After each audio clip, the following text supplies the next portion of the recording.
Last night, I dreamt I went to Manderley again. It seemed to me I stood by the iron gate leading to the drive, and for a while I could not enter, for the way was barred to me. Then, like all dreamers, I was possessed of a sudden with supernatural powers and passed like a spirit through the barrier before me. The drive wound away in front of me, twisting and turning as it had always done. But as I advanced, I was aware that a change had come upon it. Nature had come into her own again, and little by little had encroached upon the drive with long, tenacious fingers. On and on wound the poor thread that had once been our drive. And finally, there was Manderley. Manderley, secretive and silent. Time could not mar the perfect symmetry of those walls. Moonlight can play odd tricks upon the fancy. And suddenly it seemed to me that light came from the windows. And then a cloud came upon the moon and hovered an instant like a dark hand before a face. The illusion went with it. I looked upon a desolate shell with no whisper of the past about its staring walls. We can never go back to Manderley again. That much is certain. But sometimes, in my dreams, I do go back to the strange days of my life, which began for me in the south of France.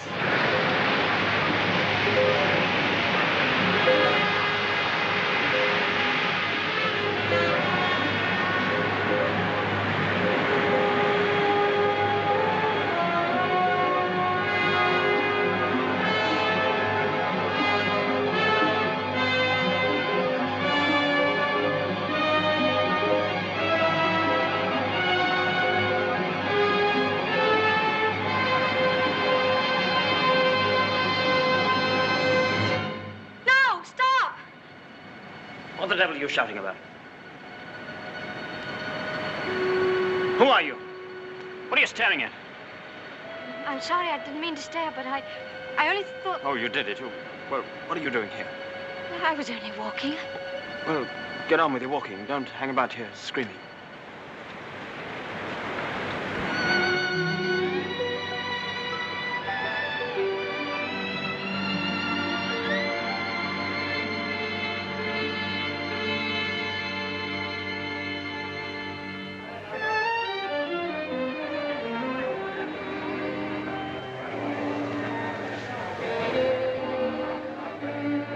I'll never come to Monte Carlo out of season again.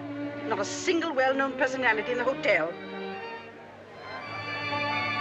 Stone cold. Waiter, garçon, call him. Tell him to get me some... Why, it's Max de Winter. How do you do?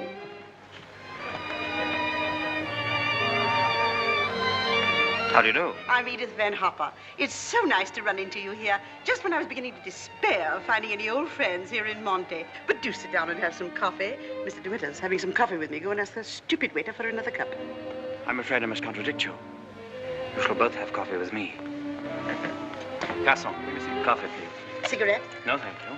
You know, I recognized you just as soon as you came in, though I haven't seen you since that night at the casino at Palm Beach.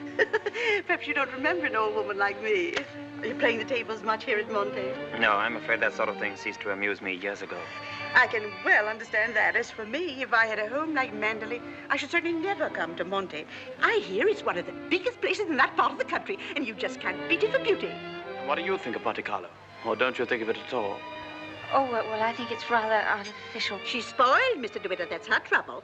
Most girls will give their eyes for a chance to see Monte. Wouldn't that rather defeat the purpose? Now that we've found each other again, I hope I shall see something of you. You must come and have a drink in my suite. I hope they've given you a good room. The place is empty, so if you're uncomfortable, mind you make a fuss. Your valet is unpacked for you, I suppose. I'm afraid I don't possess one. Perhaps you'd like to do it for me. Well, I hardly think... Perhaps you could make yourself useful to Mr. De Winter if he wants anything done. You're a capable child in many ways. That's a charming suggestion, but I'm afraid I cling to the old motto. He travels fastest who travels alone. Perhaps you've not heard of it. Good night. What do you make of that? Do you suppose that sudden departure was intended to be funny? Come, don't sit there gawking. Let's go upstairs. Have you got the key? Yes, Mrs. Van Hopper. I remember when I was younger, there was a well-known writer who used to dart down the back way whenever he saw me coming. I suppose he was in love with me and wasn't quite sure of himself. Well, c'est la vie. By the way, my dear, don't think that I mean to be unkind, but you were just a teeny-weeny bit forward with Mr. De Winter. Your effort to enter the conversation quite embarrassed me, and I'm sure it did him. Men loathe that sort of thing. Oh, come, don't sulk. After all, I am responsible for your behavior here. Perhaps he didn't notice it. Poor thing. I suppose he just can't get over his wife's death. They say he simply adored her.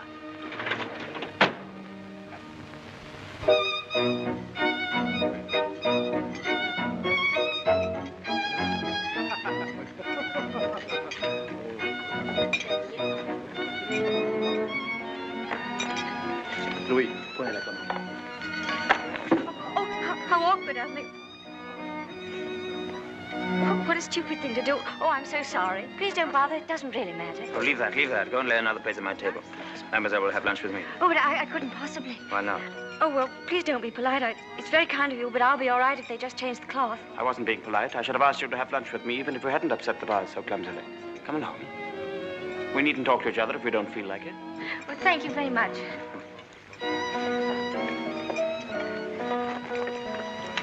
Oh, I'll just have some scrambled eggs. Oui, mademoiselle. What's happened to your friend? Oh, she's ill in bed with a cold. I'm sorry I was so rude to you yesterday.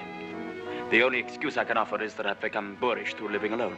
You weren't really. You simply wanted to be alone and...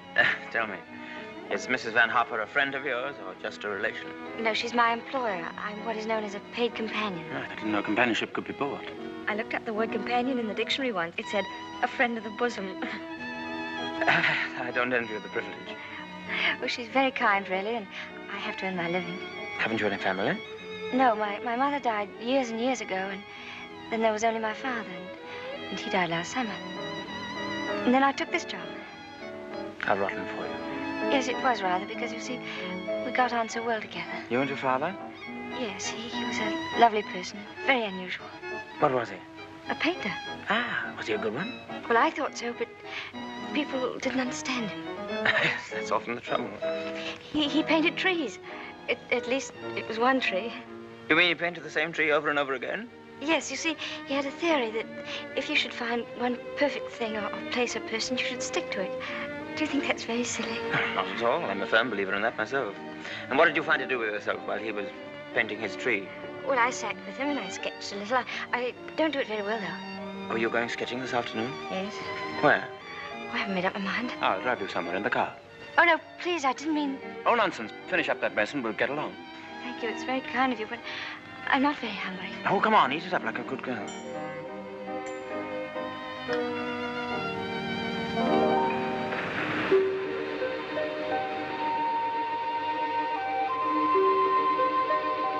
You've taken long enough for that sketch. I shall expect a really fine work of art. Oh, no, don't look at it. It's not nearly good enough. Well, it can't be as bad as all that. Now, don't rub it all out. Let me see it first. Well, it's the perspective. I never can get it right. Oh, dear. Tell me, is it the perspective that gives my nose that curious twist in the middle? Well, you're not a very easy subject to sketch. No? Your expression keeps changing all the time. Does it? Well, I'd concentrate on the view instead if I were you. Much more worthwhile. Rather reminds me of our coastline at home. Do you know Cornwall at all? Yes, I went there once with my father on holiday. I was in a shop once, and I saw a postcard with a beautiful house on it right by the sea. And I asked whose house it was, and the old lady said, that's Mandalay. I felt ashamed for not knowing. And Mandalay is beautiful. To me, it's just the place where I was born. I've lived in all my life. Now, I don't suppose I shall ever see it again.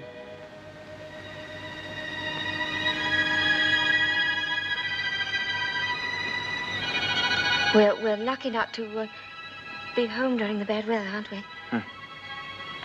I can't ever remember enjoying swimming in England till June, can you? The water's so warm here that I could stay in all day. There's a dangerous undertow, and there's a man who drowned here last year. I never have any fear of drowning, have you?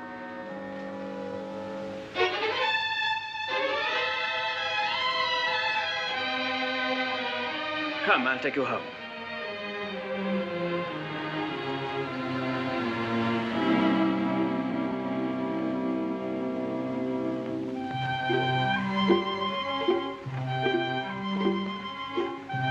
Oh, yes. I know Mr. De Winter well. I knew his wife, too. Before she married, she was the beautiful Rebecca Hildreth, you know. She was drowned, poor dear, while she was sailing near Mandalay. He never talks about it, of course, but he's a broken man. I suppose I'd better have it. Wretched stuff. Give me a chocolate, quick. Oh, there you are. It's about time. Hurry up. I want to play some rummy.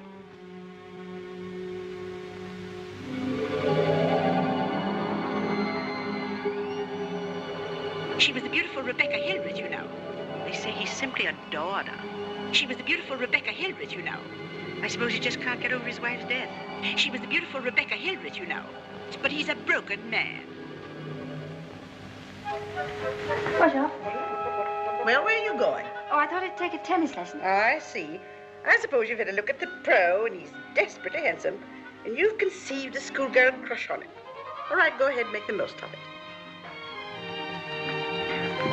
Off duty? Oh, yes, Mrs. Van Hopper's cold's turned into flu, so she's got a trained nurse. I'm sorry for the nurse. You keen on tennis?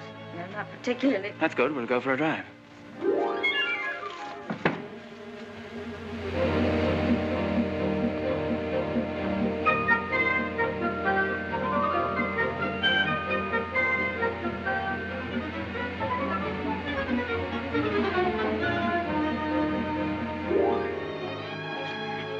Good afternoon, Mrs. Van Hopper. How are you feeling? You got on rather well with him, didn't you? That pro must have been teaching you other things than tennis. Hurry up, I want you to make some calls. Wonder if Mr. De Winter is still in the hotel.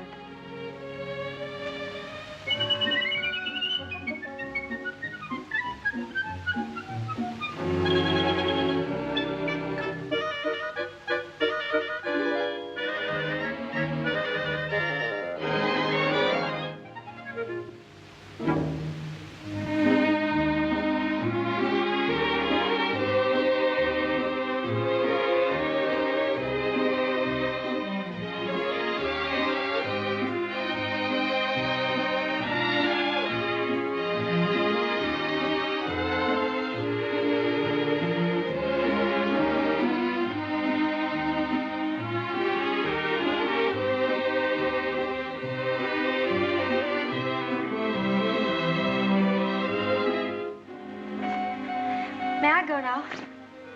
For the number of lessons you've had, you ought to be ready for Wimbledon. But this will be your last, so make the most of it. Trouble is, with me laid up like this, you haven't had enough to do. But I'm getting rid of that nurse today, and from now on, you'll stick to your job. Yes, Mrs. Van Hopper. Nurse, Yes, Miss Van Hopper? are you absolutely sure you left those messages for Mr. De Winter? Why, yes, madame. I simply can't believe it. He would most certainly have called me back. Oh, well, poor boy. I simply hate to see him so alone.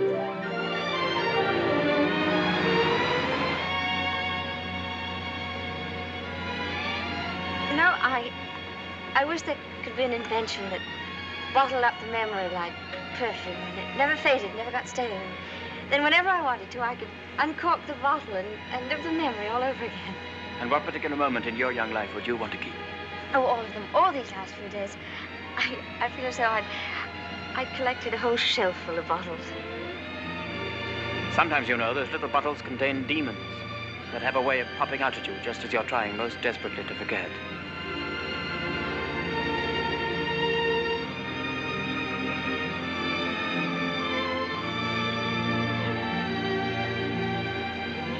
Stop biting your nails. Oh, I wish I were a woman of 36, dressed in black satin with a string of pearls. You wouldn't be here with me if you were. Would you please tell me, Mr. De Winter, why you asked me to come out with you? Oh, it's obvious that you want to be kind, but why do you choose me for your charity?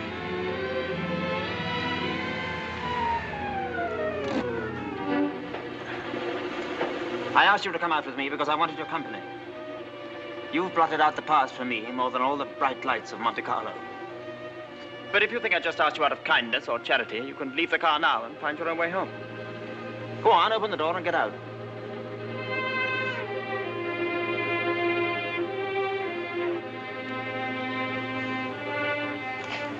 Better blow your nose.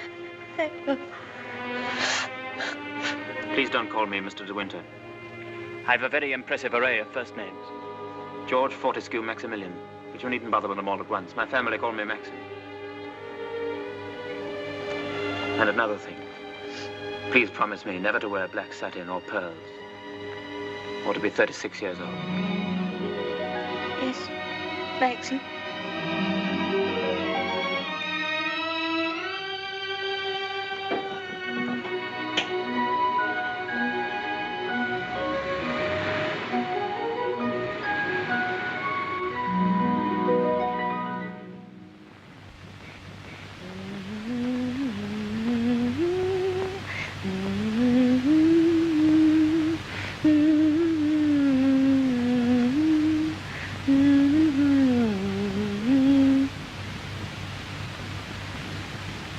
For the love of Pete, come here. What do you think? My daughter's engaged to be married. Oh, really? How nice. We must leave for New York at once. Get reservations on the Aquitania, and we'll take the 12:30 train for Cherbourg. Hurry up and get in a maid to help with the packing. We've no time to waste. Go on and do dawdle. Mr. De Winter, please. Oh, he's gone out riding. He won't be back till noon. Oh. Well, give me the porter, please.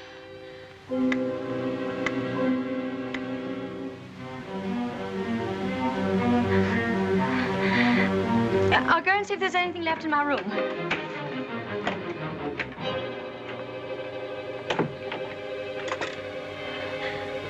Has Mr. De Winter come in yet? Oh, he has. Would you connect me, please?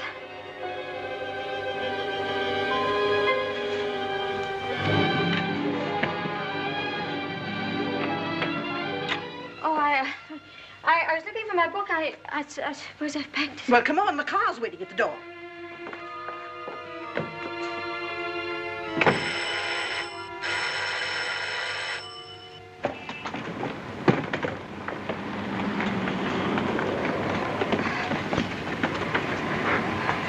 I'd like to leave a forwarding address if they happen to find that book.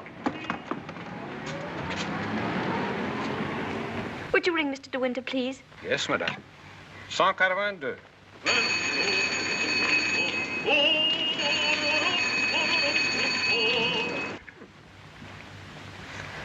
There isn't any answer. Thank you. Tell her to hurry up. Yes, madame. I was looking for Mr. De Winter. Mr. De Winter just ordered breakfast in his room, mademoiselle.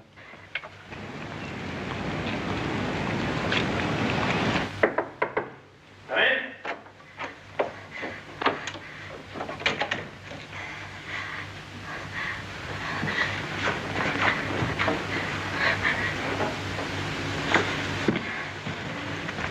Hello. What are you doing here? Anything the matter? I've come to say goodbye. We're going away. What on earth are you talking about? It's true, we're going now, and I was afraid I wouldn't see you again.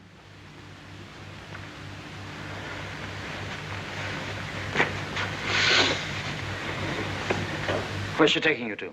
New York. I don't want to go. I shall hate it. I shall be miserable.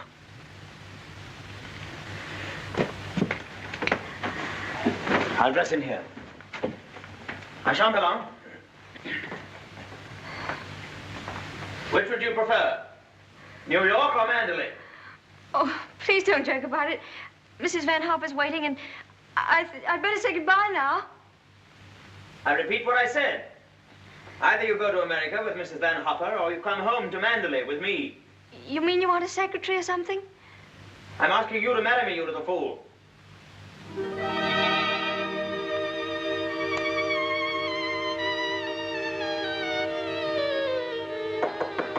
Come in. Is that my food? I'm famished. I didn't have any breakfast.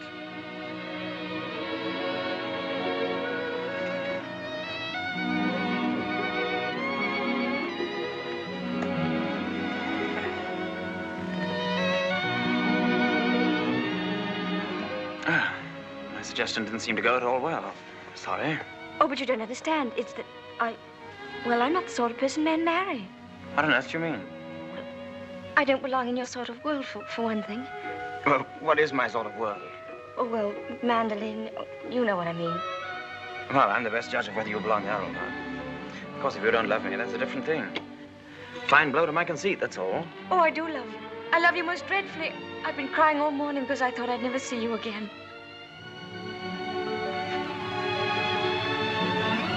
Bless you for that. I'll remind you of this one day. You won't believe me. It's a pity you have to grow up. Well, now that's settled, you may pour me out some coffee. 2 lumps of sugar and some milk, please. Same with my tea, don't forget. Who's going to break the news to Mrs. Van Hopper? Shall you or shall I? Oh, you tell it. She'll be so angry. What's the number of her room? Oh, she's not there. She's downstairs in the car. Hello? Give me the date, please. Hello? You'll find Mrs. Van Hopper waiting outside in the car. Would you ask her with my compliments? She'll be very kind to come up and see me in my room. Yes, in my room. Mr. De Winter says, please, for you to come up to his room. Mr. De Winter? Why, certainly.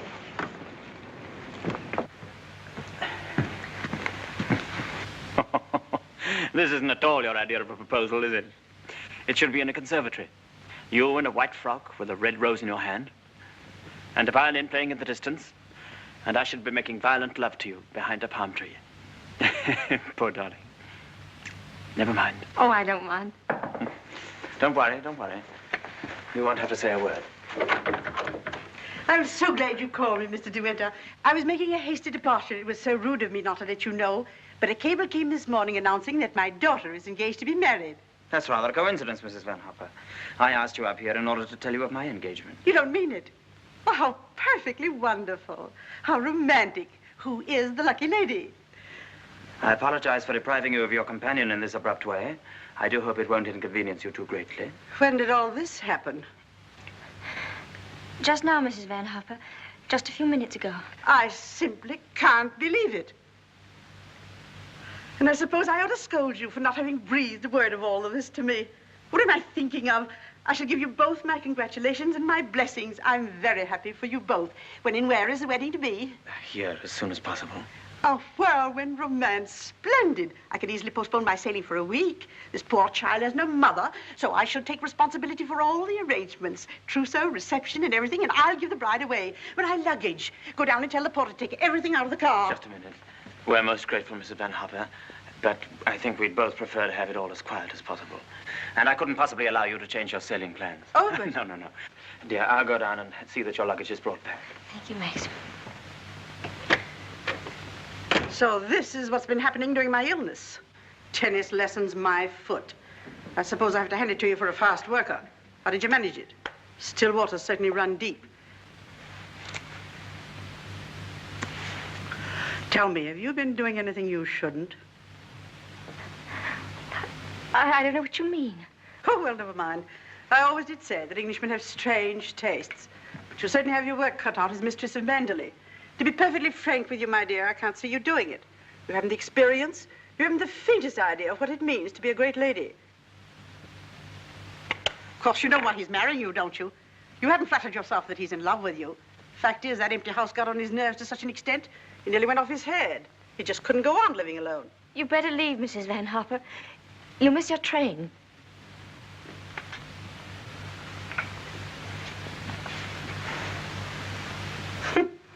Mrs. De Winter. Goodbye, my dear, and good luck.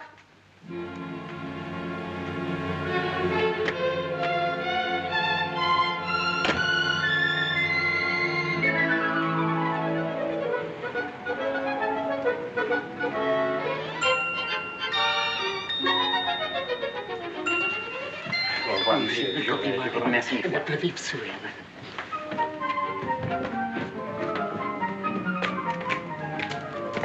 Monsieur, vous avez oublié votre carnet de mariage. Oh, he says I've forgotten the proof that we're married. Oh, good heavens.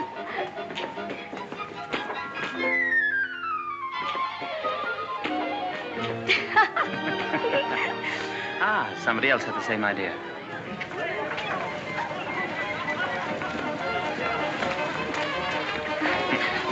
Isn't she sweet? Yes. You'd have liked a bridal veil, wouldn't you? Or at least... Madame, combien ça fait? Tu le tour. Je vous remercie. Yes. Yes. Oh, Max, you're lovely. Oh, perfectly lovely. Oh, perfectly lovely.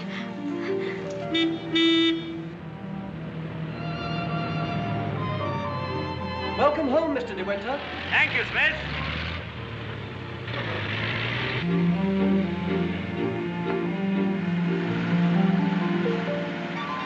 Cold, darling. Yes, just a little bit. There's no need to be frightened, you know. Just be yourself and they'll all adore you.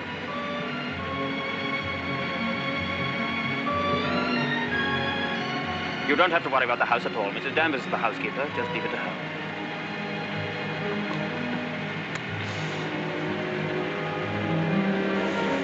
Hello. Starting to rain. Better hurry up. Here, have this. Put it over your head. Thank you.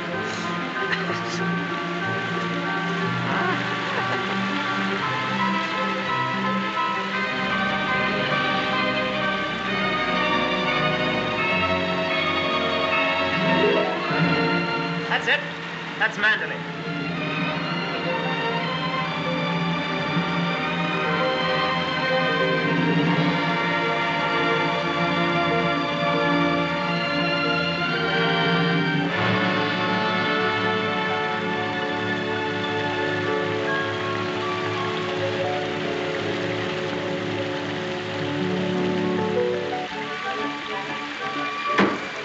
Here we are, Frith. Everybody well? Yes, thank you, sir. We're glad to see you home, sir. This is Mrs. De Winter, Frith. How do you do?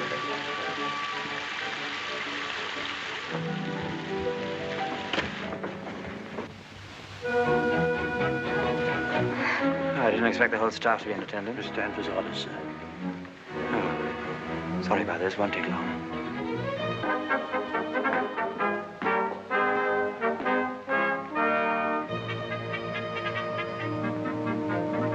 This is Mrs. Danvers. How do you do? How do you do? I have everything in readiness for you. That's very good of you. I didn't expect anything.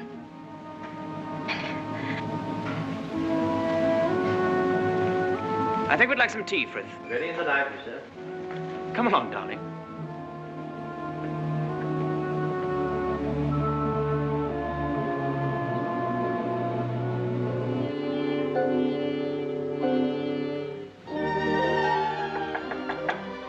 Oh, Maxim, come in.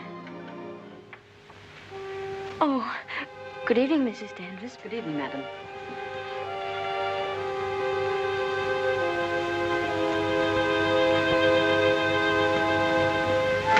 I hope Alice was satisfactory, madam. Oh, yes, thank you. Perfectly. She's the parlor maid. She'll have to look after you until your own maid arrives. Oh, but I haven't a maid. I'm sure Alice will do very nicely. I'm afraid that would not do for very long, madam. It's usual for ladies in your position to have a personal maid. I hope you approve the new decoration of these rooms, madam. Oh, I didn't know it'd been changed. I hope you haven't been to too much trouble. I only followed out Mr. De Winter's instructions. Oh, well, what did it look like before? It had an old paper and different hangings. It was never used much, except for occasional visitors. Oh, then it wasn't Mr. De Winter's room originally. No, madam. He's never used the east wing before. Of course, there's no view of the sea from here. The only good view of the sea is from the west wing. The room's very charming, and I'm sure I'll be comfortable. If there's anything you want done, madam, you have only to tell me. I suppose you've been at Manderley for many years, longer than anyone else. Not so long as Frith. He was here when the old gentleman was living, when Mr. De Winter was a boy. Oh, I see, and you didn't come till after that. I came here when the first Mrs. De Winter was a bride. Mrs. Danvers, I do hope we'll be friends. You must be patient with me. This sort of life is new to me, and I do want to make a success of it and make Mr. De Winter happy, so I know I can leave all the household arrangements to you. Very well. I hope I shall do everything to your satisfaction, madam. I've managed the house since Mrs. De Winter's death, and Mr. De Winter has never complained.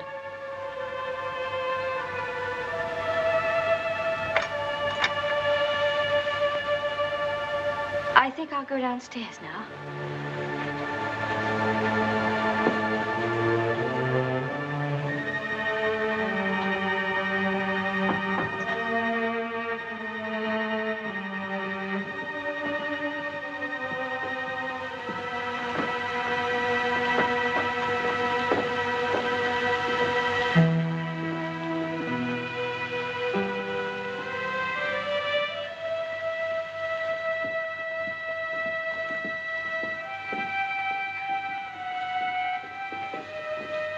That room in the West Wing I was telling you about is there through that door. It's not used now. It's the most beautiful room in the house. The only one that looks down across the lawns to the sea. It was Mrs. De Winter's room.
Good morning.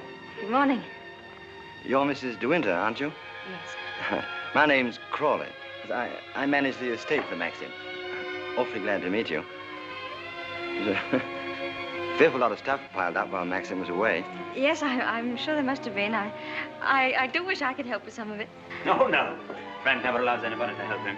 He's like an old mother hen with his bills and rents and taxes. Come on, Frank, we must go over these estimates. I'll get my papers. You'll find quantities of breakfast over there, but you must eat it all or Cook will be mortally offended. Well, I'll do my best, Maxim. I have to go over the place with Frank just to make sure that he hasn't lost any of it. You'll be all right, won't you? Mm-hmm. Getting acquainted with your new home.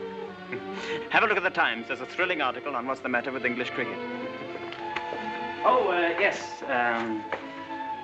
My sister Beatrice and her husband, Giles Lacey, have invited themselves over for lunch. Today? Yes. I suppose the old girl can't wait to look you over. You'll find her very direct.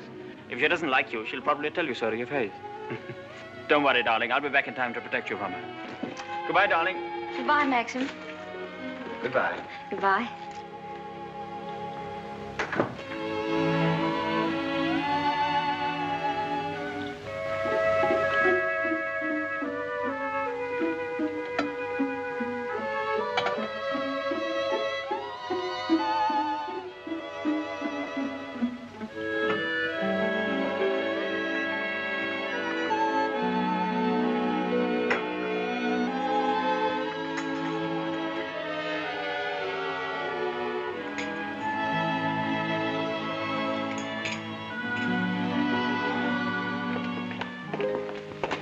Good morning, madam. Good morning, Frith.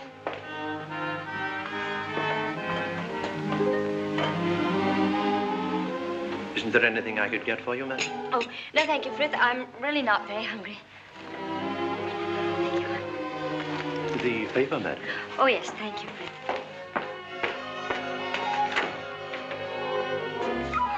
Madam. I slipped. Oh, thank you, Frith.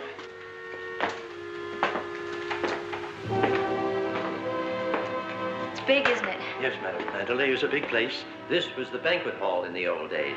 It is still used on great occasions, such as a big dinner or a ball. And the public is admitted here, you know, once a week. That's nice.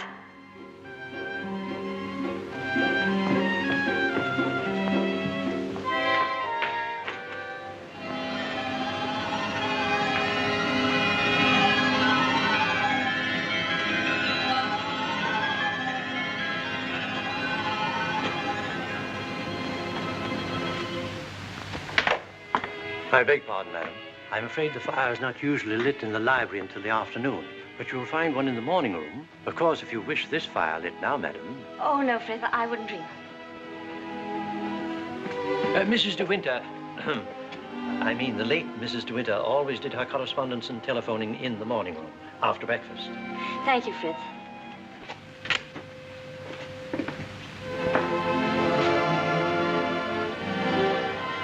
Is anything wrong, madam? Oh, Oh, no. Which way is the morning room? Oh, it's that door there, on the left. Oh, yes, thank you.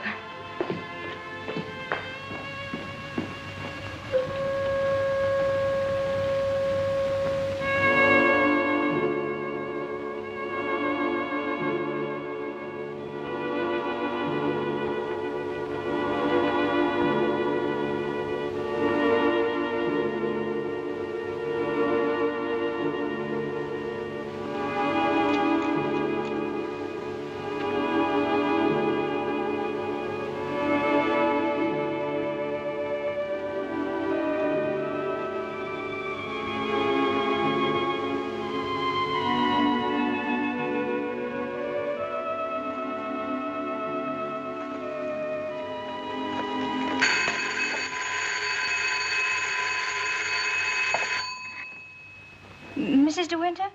Oh, I'm afraid you've made a mistake. Mrs. De Winter's been dead for over a year. Oh, I mean... Oh, that was the house telephone, madam. Probably the head gardener wishing instructions. Did you want to see me, Mrs. Danvers? Mr. De Winter informed me that his sister, Mrs. Lacey, and Major Lacey are expected for luncheon. I'd like to know if you approve of the menu. Oh, well, I'm sure it's very suitable, very nice indeed. You'll notice, madam, that I've left a blank space for the sauce.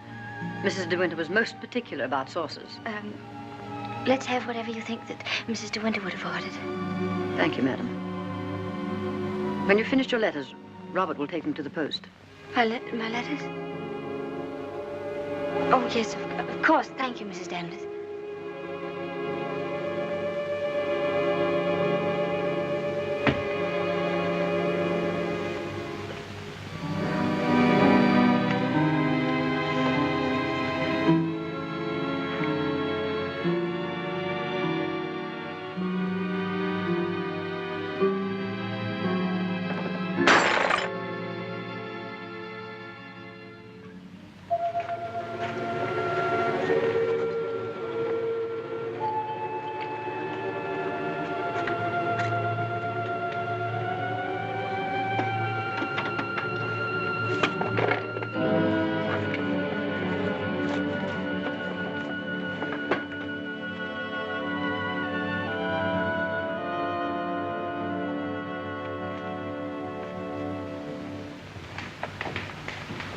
How are you, Frith? Good morning, Mrs. Lacey. Where's Mr. De Winter? I believe he went down to the farm with Mr. Crawley. How tiresome of him not to be here when we arrive, and how typical.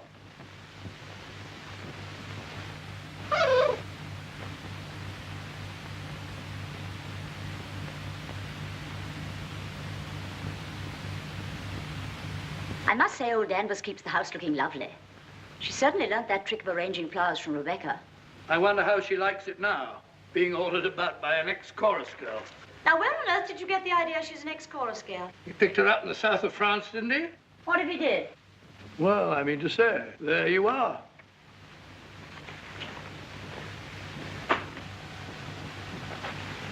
How do you do? I'm Maxim's wife. How do you do? Well, I must say you're quite different from what I expected. No, but Cecilia, she's exactly what I told you she'd be. Well, how do you like Mandela? Very beautiful, isn't it? And how do you get along with Mrs. Danvers? Well, I've never met anyone quite like her before. You mean she scares you? She's not exactly an oil painting, is she? Giles, you're very much in the way here. Go somewhere else. Well, I'll try and find Maxim, shall I? Giles? I didn't mean to say anything against Mrs. Danvers. Oh, there's no need for you to be frightened of her. But I shouldn't have any more to do with her than you can help. Shall we sit down? Oh, yes, please. You see, she's bound to be insanely jealous at first. And she must resent you bitterly. Why should she? Don't you know? I should have thought Maxine would have told you. She simply adored Rebecca.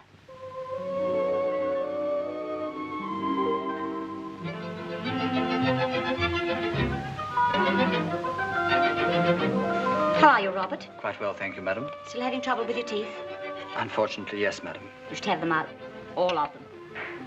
Wretched nuisances, teeth. Thank you, madam. What a plateful. Do you hunt? No, I don't. I'm afraid I don't even ride. Oh, have to ride down here. We all do. Which do you ride, side saddle or astride? Oh, yes, of course, I forgot you don't, do you? You must. Nothing else to do down here. Maxim, when are you going to have parties here again like the old days? Oh, I haven't thought about it. But everyone's dying to see you, and Yes, I bet they are. why don't you have the masquerade ball again this summer? My dear, you fond of dancing? Well, I love it, but I'm not very good at it. Do you rumble? I've never tried. You must teach me. I say, I'm trying to find out exactly what your wife does do. She sketches a little. Sketches? Well, not this modern stuff, I hope. You know, portrait of a lampshade upside down to represent a soul in torment. Don't sail, do you? No, I don't. Thank goodness for that. Huh?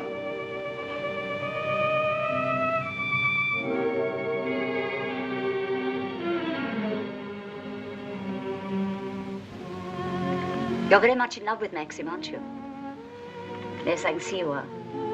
Don't mind my saying so, but why don't you do something about your hair? Why don't you have it cut or sweep it back behind your ears? Oh, no, that's worse.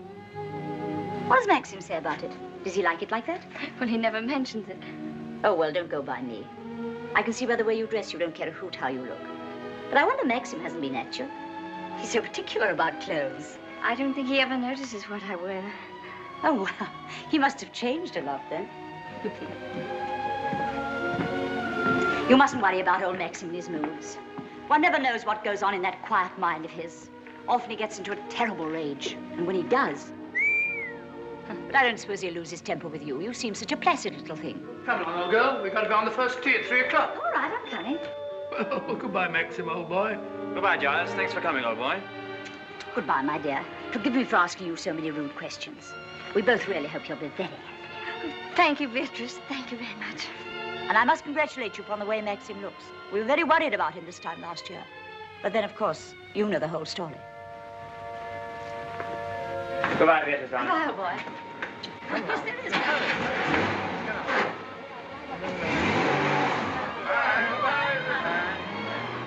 Well, thank heavens they've gone.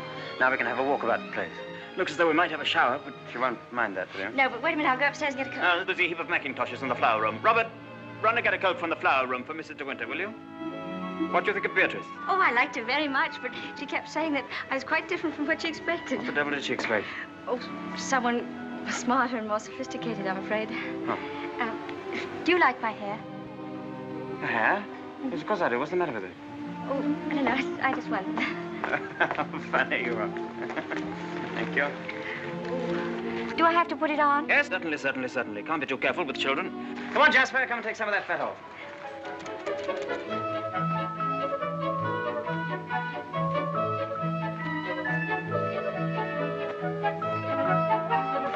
Jasper! Here, not that way. Come here. Where does that lead to?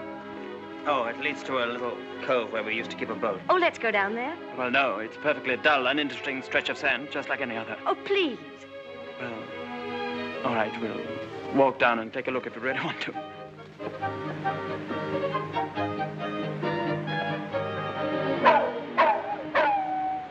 That's Jasper. There must be something wrong. Perhaps he's hurt himself. No, he's all right. Leave him alone. Don't you think I'd better go and see? Don't bother about him, I tell you. He can't come to any harm. He'll find his own way back.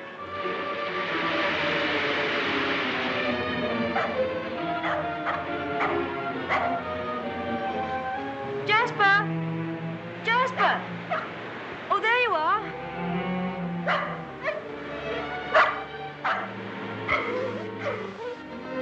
What do you want in there, Jasper? Come on. Come on home. Let's go home. Jasper!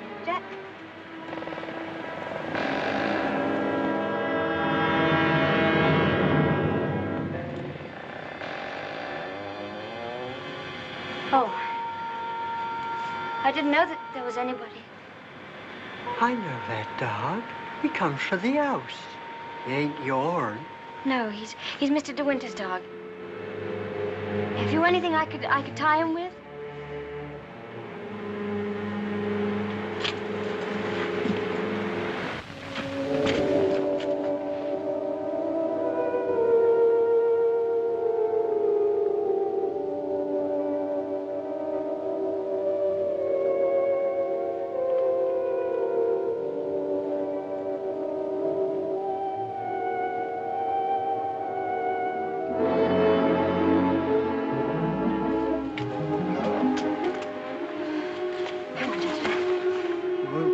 anyone you saw me in there, will you? Don't you belong on the estate? I weren't doing nothing. I was just putting my shells away. She's gone in the sea, ain't she? She'll never come back no more. No, she'll never come back. Come on, Jasper.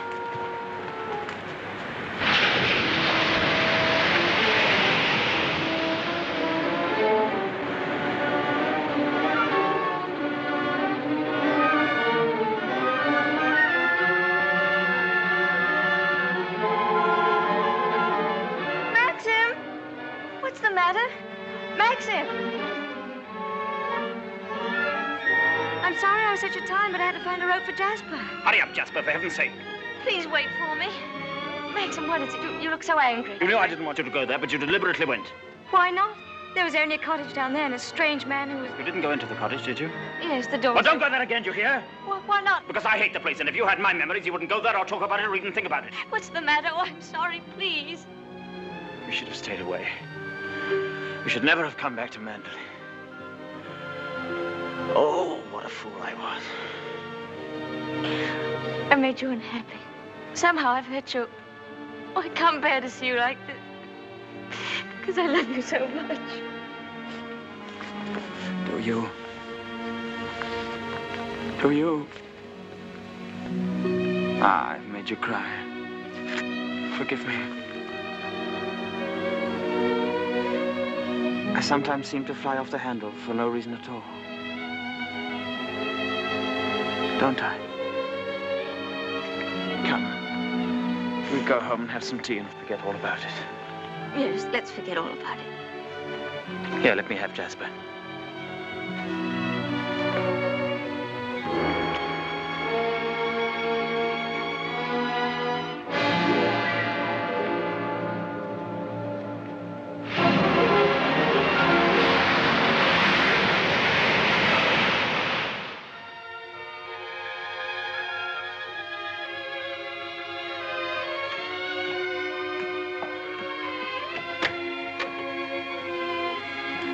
Come in. Oh, please don't get up, Mr. Crawley. I was just wondering if you meant what you said the other day about showing me the run of things. Of course I did. What are you doing now? Notifying all the tenants in the celebration of Maxim's return with his bride, this week's rent will be free. Oh, was that Maxim's idea? Oh, yes. All the servants get an extra week's wages, too. Oh, he didn't tell me. Can't I help you? I could at least lick the stamps. Well, that's terribly nice of you. Won't you sit down? Oh, yes, thank you.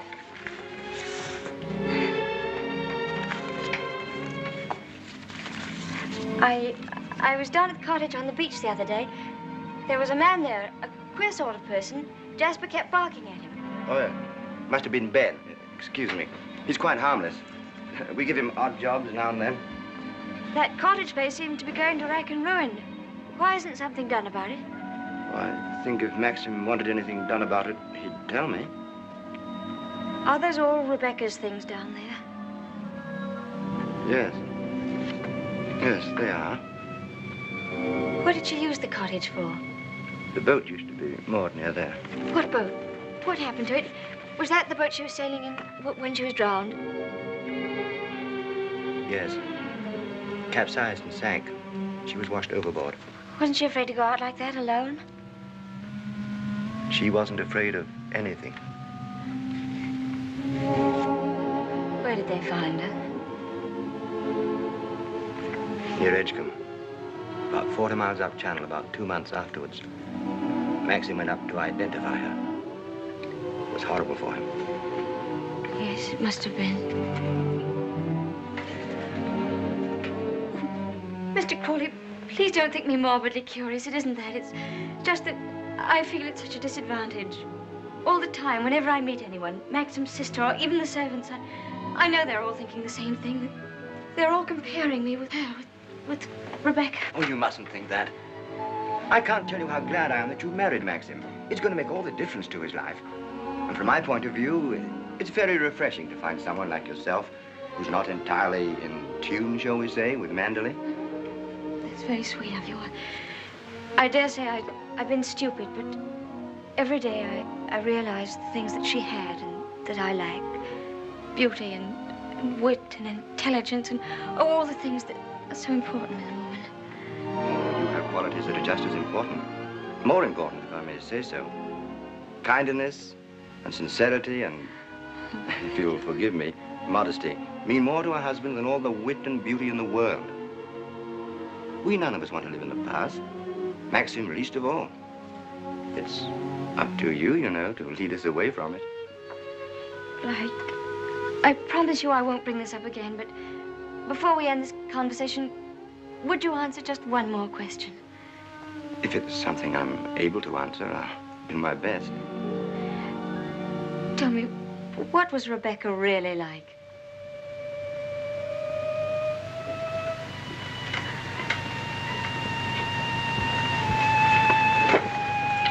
I suppose she was the most beautiful creature I ever saw.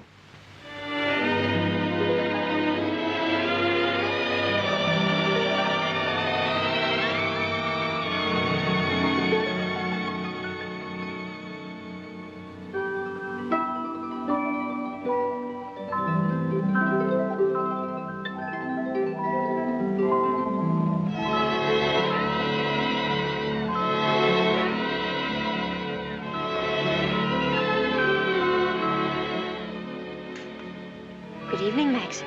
Hello. The films of the honeymoon have arrived at last. We timed, you think, before dinner?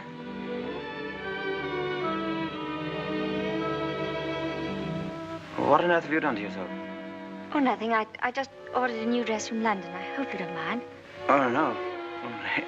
Well, do you think that sort of thing's right for you? Doesn't seem your type at all. I thought you'd like it. And what have you done to your hair? Oh, I see. Oh, dear, oh, dear, oh, dear. I'm sorry. You look lovely, lovely. It's very nice for a change. Shall we see these pictures? Yes, I'd love to see them.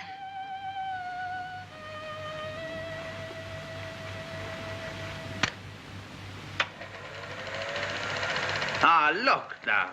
Oh, look at that. Wasn't it wonderful, darling? Can't we go back there someday? Yes, of course, of course. Ah, look at you. Won't our grandchildren be delighted when they see how lovely you were? Oh, look at you. Yes. oh, I see. Oh, I like that. Look at that. That's very nice. Oh, remember that. Yes. Oh, I wish our honeymoon could have lasted forever, Maxim. Oh, dash it, look. Oh, hang it. Threaded it up wrong, as usual, or something.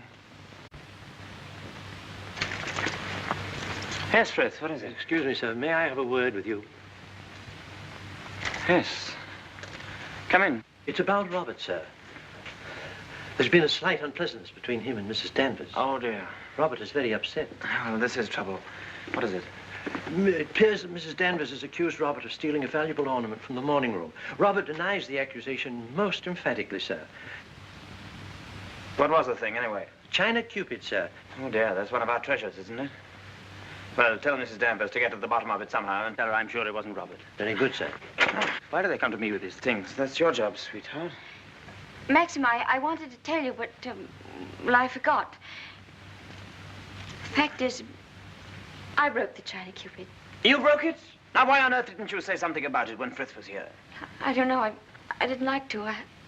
I was afraid he'd think me a fool. Well, you think you're much more of a fool now. You'll have to explain to him and Mrs. Danvers. Oh, no, Maxim, you do it. I'll go upstairs. Don't be such a little idiot, darling. Anybody would think you were afraid of them. It's all a mistake, Mrs. Danvers. Apparently, Mrs. De Winter broke the cupid herself and forgot to say anything about it. I'm so sorry. I never thought that I'd get Robert into trouble. Is it possible to repair the ornament, madam? No, I'm afraid it isn't. It was smashed into pieces. What did you do with the pieces? Well, I put them at the back of one of the drawers in the writing desk. Well, it looks as though Mrs. De Winter were afraid you were going to put her in prison, doesn't it, Mrs. Danvers? Well, never mind. Do what you can to find the pieces, see if they can be mended, and above all, tell Robert to dry his tears. I shall apologize to Robert, of course. Perhaps if such a thing happens again, Mrs. De Winter will tell me personally. Yes, yes, all right. Thank you, Mrs. Danvers.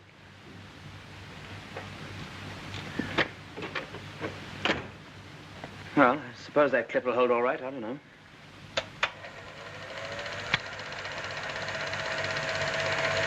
I'm awfully sorry, darling. It was very careless of me. Mrs. Danvers must be furious with me. Oh, hang Mrs. Danvers. Why on earth should you be frightened of her? You behave more like a upstairs maid or something, not like the mistress of the house at all. Yes, I know I do. But I feel so uncomfortable. I try my best every day, but it's very difficult with people looking me up and down as if I were a prize cow. Well, what does it matter if they do? You must remember that life at Mandalay is the only thing that interests anybody down here. What a slap in the eye I must have been to them then. I suppose that's why you married me. Because you knew I was dull and gauche and inexperienced, and there could never be any gossip about me. Gossip? What do you mean? I don't know. I just said it for something to say. Don't look at me like that. Maxim, what's the matter? What have I said?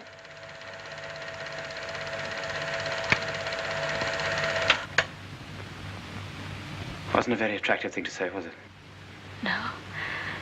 It was rude, hateful.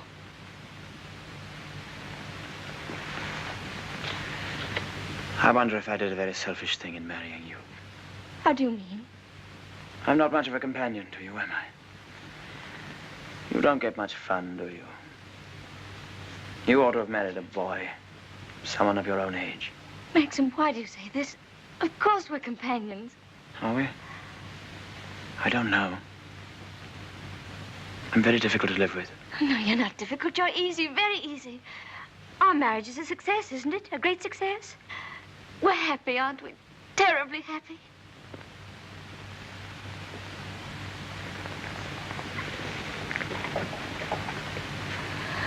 If you don't think we are happy, it would be much better if you didn't pretend. I'll go away. Why don't you answer me? How can I answer you when I don't know the answer myself? If you say we're happy, let's leave it at that. Happiness is something I know nothing about.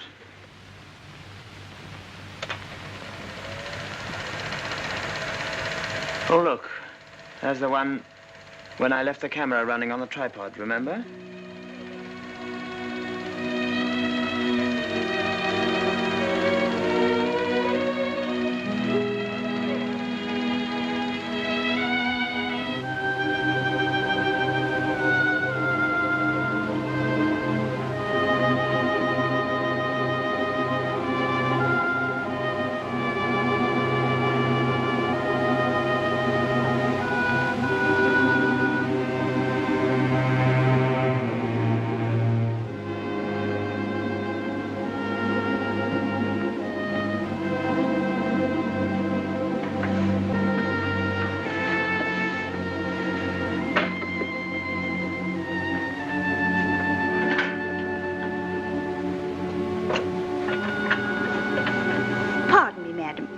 I can do for you?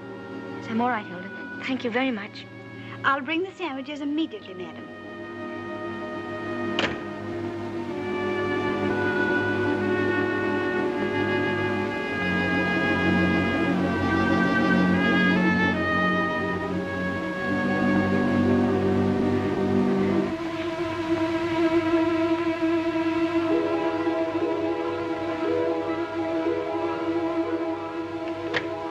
Hilda. Yes, madam? The West Wing. Nobody ever uses it anymore, do they? No, madam. Not since the death of Mrs. De Winter.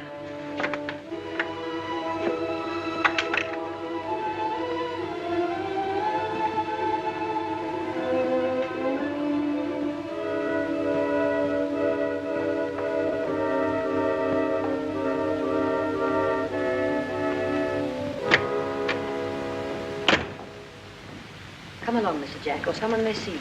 Well, Danny, old Harvey, it's been good to see you again. I've been simply breathless to pick up all the news. I really don't think it's wise for you to come here, Mr. Jack. Jasper, come here. Oh, nonsense, nonsense. It's just like coming back home. Quiet, Mr. Jack. Yes, and we must be careful not to shock Cinderella, mustn't we? She's in the morning room.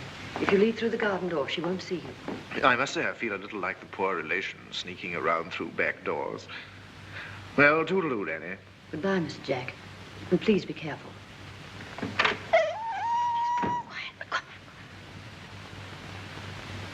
Looking for me? Oh, I didn't make you jump, did I? No, of course not. I didn't quite know who it was. Yes. You're pleased to see me, aren't you, old boy? I'm glad there's someone in the family to welcome me back to Manderley. And, how is dear old Max? Very well, thank you. I hear he went up to London, left his little bride all alone. It's too bad. Isn't he rather afraid that somebody might come down and carry you off? Danny, all your precautions were in vain. The mistress of the house was hiding behind the door. Oh, what about presenting me to the bride? This is Mr. Favell, madam. How do you do? How do you do? Well, won't you have some tea or something? Well, now, isn't that a charming invitation? I've been asked to stay to tea, Danny, and I have a good mind to accept. Oh, well, perhaps you're right. Pity, just we're getting on so nicely. We mustn't lead the young bride astray, must we, Jasper? Goodbye. It's been fun meeting you. Oh, and by the way, it would be very decent of you if you didn't mention this little visit to your revered husband.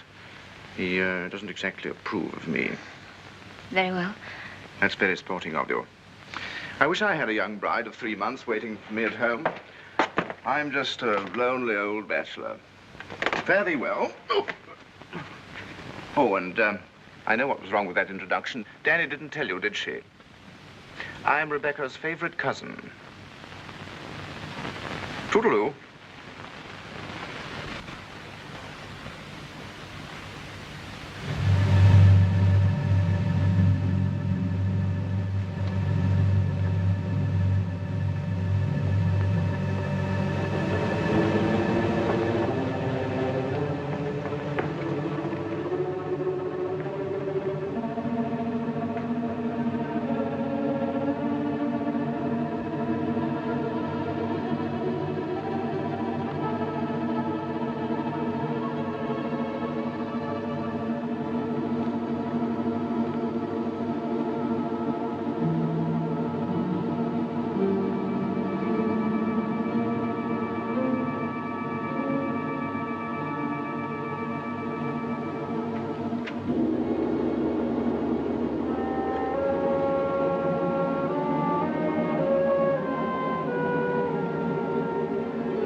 You wish anything, madam?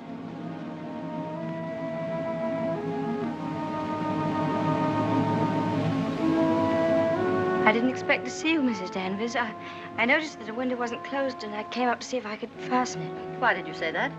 I closed it before I left the room. You opened it yourself, didn't you?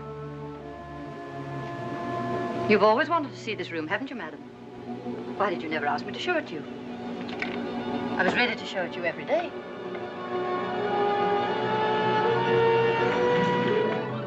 It's a lovely room, isn't it?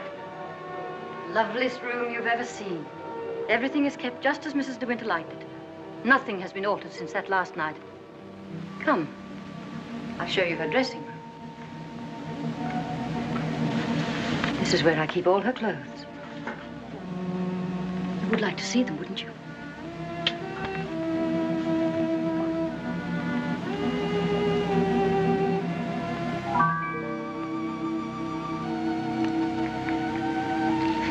Feel this.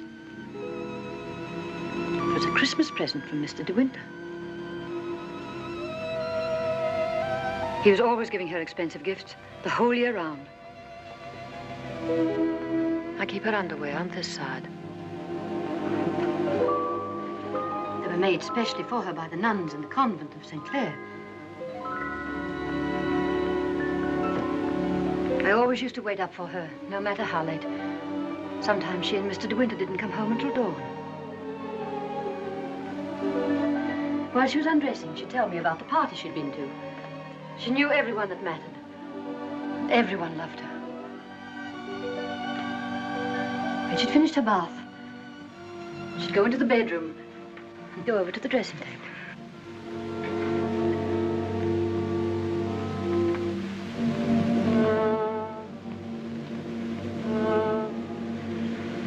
Oh, you've moved her brush, haven't you? There, that's better. Just as she always laid it down. Come on, Danny. Hair drill, she would say. I'd stand behind her like this and brush away for 20 minutes at a time. And then she would say, "Good night, Danny," and step into her bed.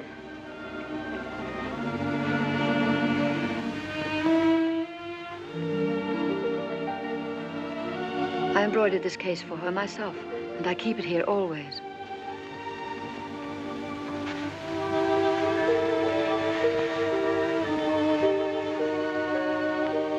Did you ever see anything so delicate?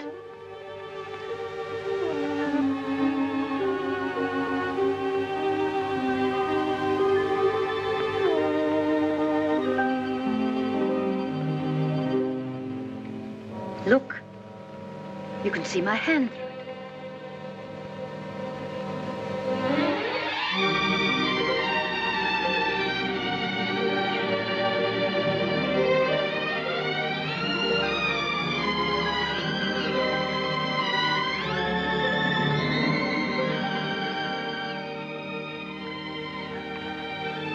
You wouldn't think she'd been gone so long, would you? Sometimes when I walk along the corridor, I fancy I hear her just behind me. That quick, light step. I couldn't mistake it anywhere. It's not only in this room. It's in all the rooms in the house. I can almost hear it now. Do you think the dead come back and watch the living? No, I don't believe it. Sometimes. I wonder if she doesn't come back here to Manderley. Watch you and Mr. De Winter together. You look tired. Why don't you stay here a while and rest? And listen to the sea. So soothing. Listen to it. Listen. Listen to the sea.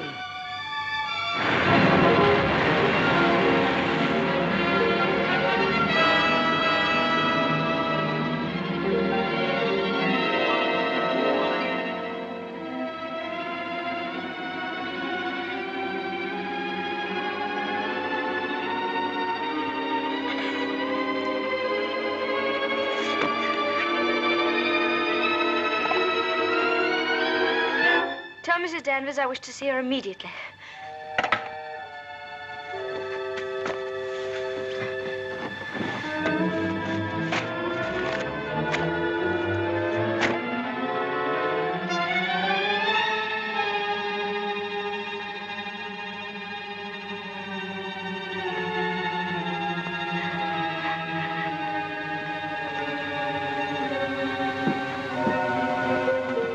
You sent for me, madam? Yes, Mrs. Danvers. I want you to get rid of all these things. But these are Mrs. De Winter's things. I am Mrs. De Winter now. Very well, I'll give the instructions. Just a moment, please. Mrs. Danvers, I intend to say nothing to Mr. De Winter about Mr. Favel's visit. In fact, I prefer to forget everything that happened this afternoon.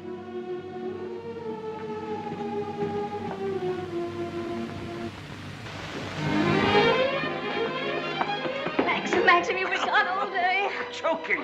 Oh. Well. What have you been doing with yourself? Oh, I've been thinking. Oh, what did you want to do that for? Oh, come in here and I'll tell you. Darling, could we have a costume ball, just as you used to? Now, what put that into your mind? Has Beatrice been at you? No, but I feel that we ought to do something to make people feel that Manderley is just the same as it always was. Please, darling, could we? You don't know what it would mean, you know. You would have to be a hostess to hundreds of people. All the county. And a lot of young people would come up from London and turn the house into a nightclub. Oh, yes, but I want to. Oh, please. I've never been to a large party, but I could learn what to do, and I promise you, you wouldn't be ashamed of me.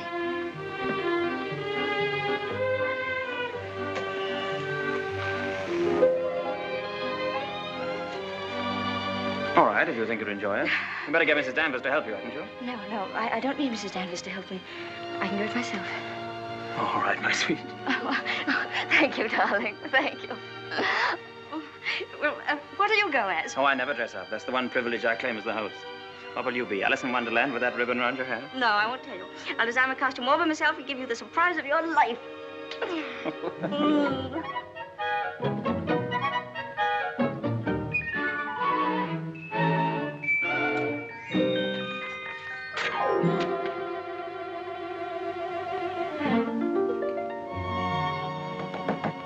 Come in.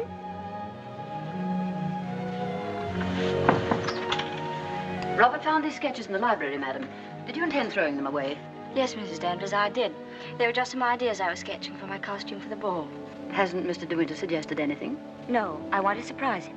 I don't want him to know anything about it. I merely thought that you might find a costume among the family portraits that would suit you. Oh, you mean those at the top of the stairs? I'll go and look at them.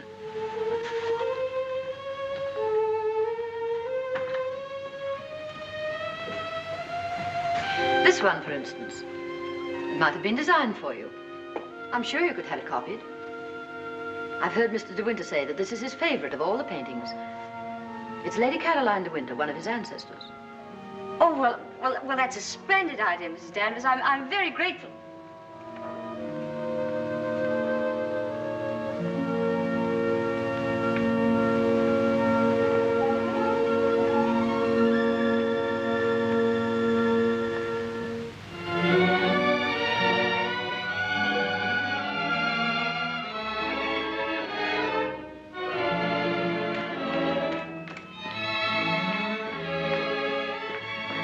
Everything under control, Frith?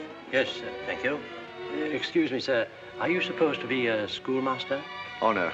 This is just my old cap and gown. Certainly makes a very nice costume, sir. And economical, too. Yes, that was the idea.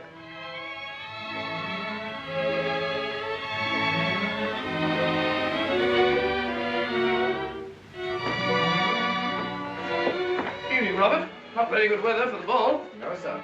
Very misty on the way. And very chilly. Oh, this wig's so tight they ought to have sent an aspirin with it. Hello. Oh. What's the idea, Adam and Eve? Oh, Maxim, don't be disgusting. Strong man, old man. Oh. Where's my weight thing? What thing? You haven't left in the car, have you? Oh. Oh, there it is. You were the first one down? Yes. Where's the child? Well, she's keeping her costume a terrific secret. Wouldn't even let me into her room. Oh, lovely. I'll go up and give her a hand. I could do with a drink. Won't you catch cold in that thing? Don't be silly. Pure wool, old boy. Pardon me, sir. You forgot this.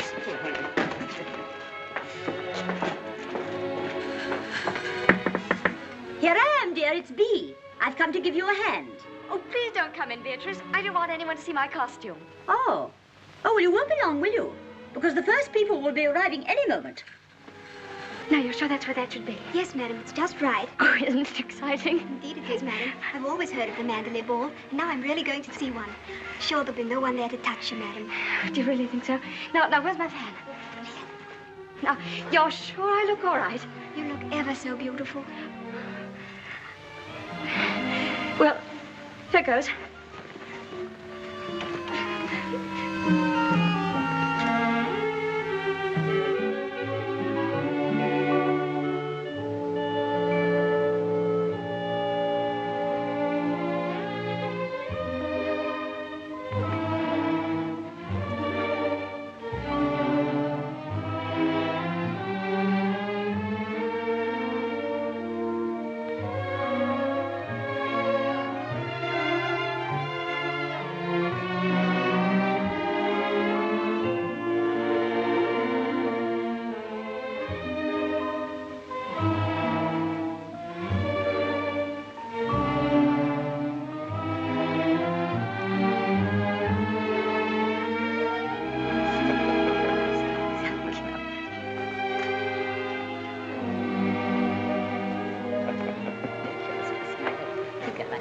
Good evening, Mr. De Winter.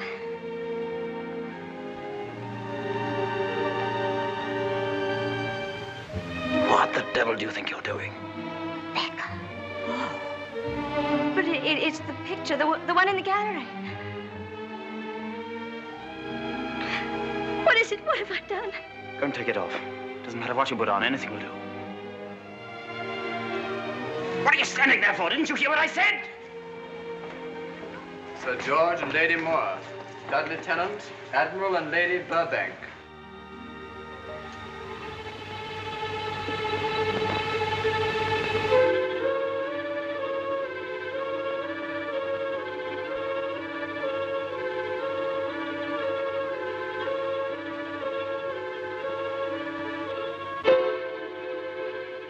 I watched you go down, just as I watched her a year ago.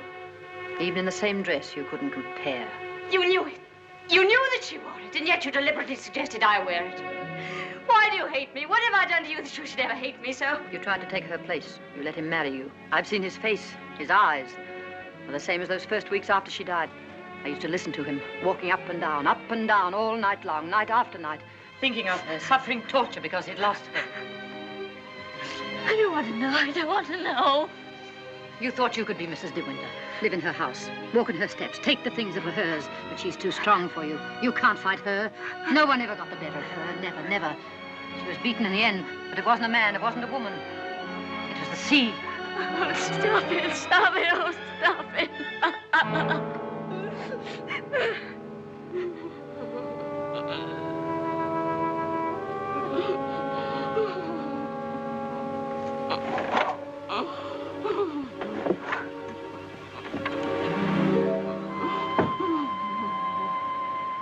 You're overwrought, madam.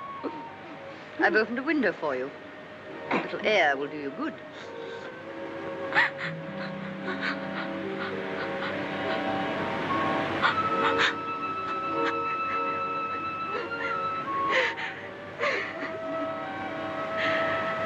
Why don't you go? Why don't you leave Manderley?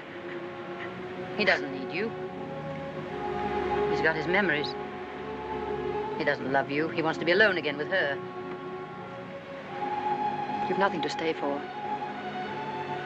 You've nothing to live for, really, have you? Look down there. It's easy, isn't it? Why don't you? Why don't you? Go on. Go on. Don't be afraid.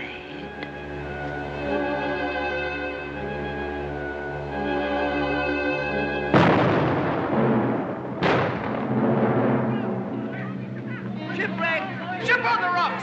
Ship aground, sending up rocket. Shipwreck! Come on, everybody, down to the bay. Notify the Coast Guard. She's aground! Maxim! Maxim! Ship ashore! Come on, everybody! Come on! Maxim! Maxim!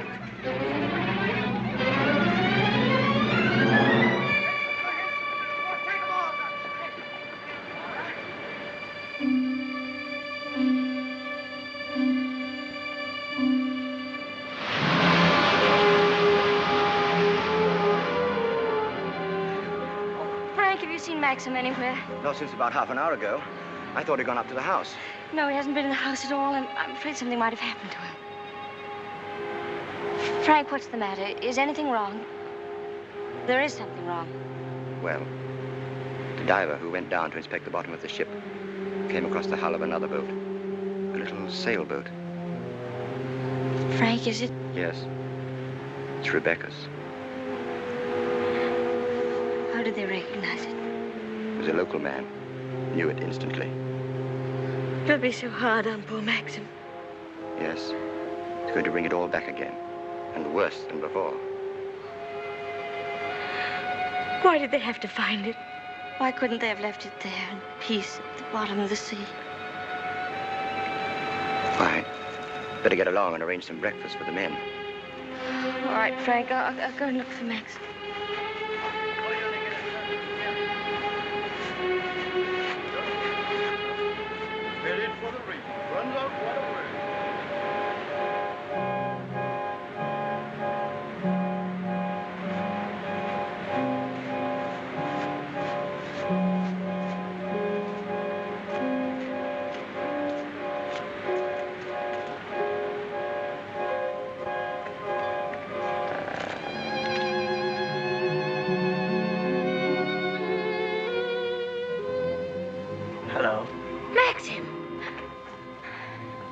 haven't had any sleep.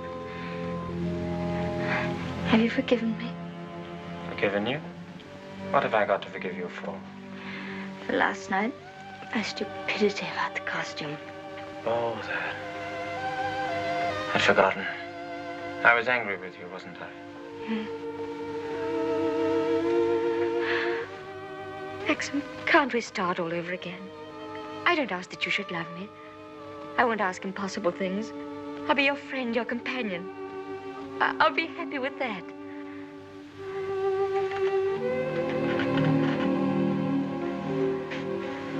You love me very much, don't you?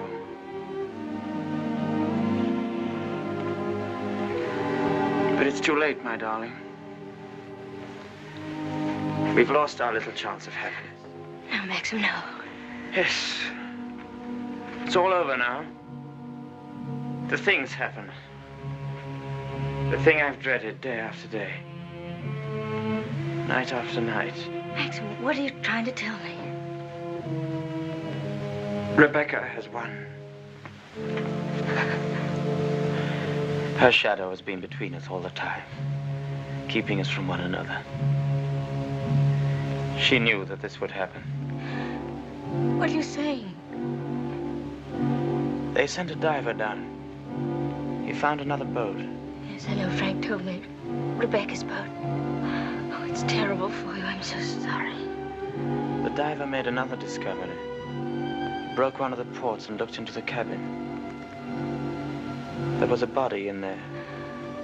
And she wasn't alone. There was someone sailing with her, and you have to find out who it was. That's it, isn't it, Maxim? You don't understand. There was no one with her. It's Rebecca's body lying there on the cabin floor. Oh, no. The woman that was washed up at Edgecombe. The woman that is now buried in the family crypt. That was not Rebecca. That was the body of some unknown woman. Unclaimed, belonging nowhere. I identified it, but I knew it wasn't Rebecca. It was all a lie. I knew where Rebecca's body was. Lying on that cabin floor on the bottom of the sea. How did you know, Maxim?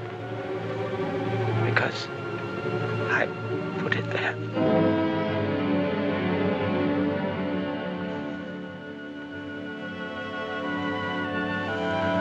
Will you look into my eyes and tell me that you love me now?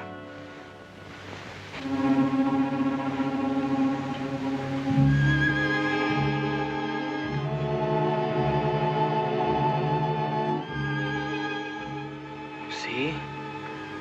I was right. It's too late.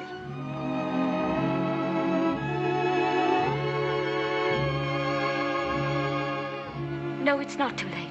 You're not to say that. I love you more than anything in the world. Oh, please, Maxim, kiss me, please. No.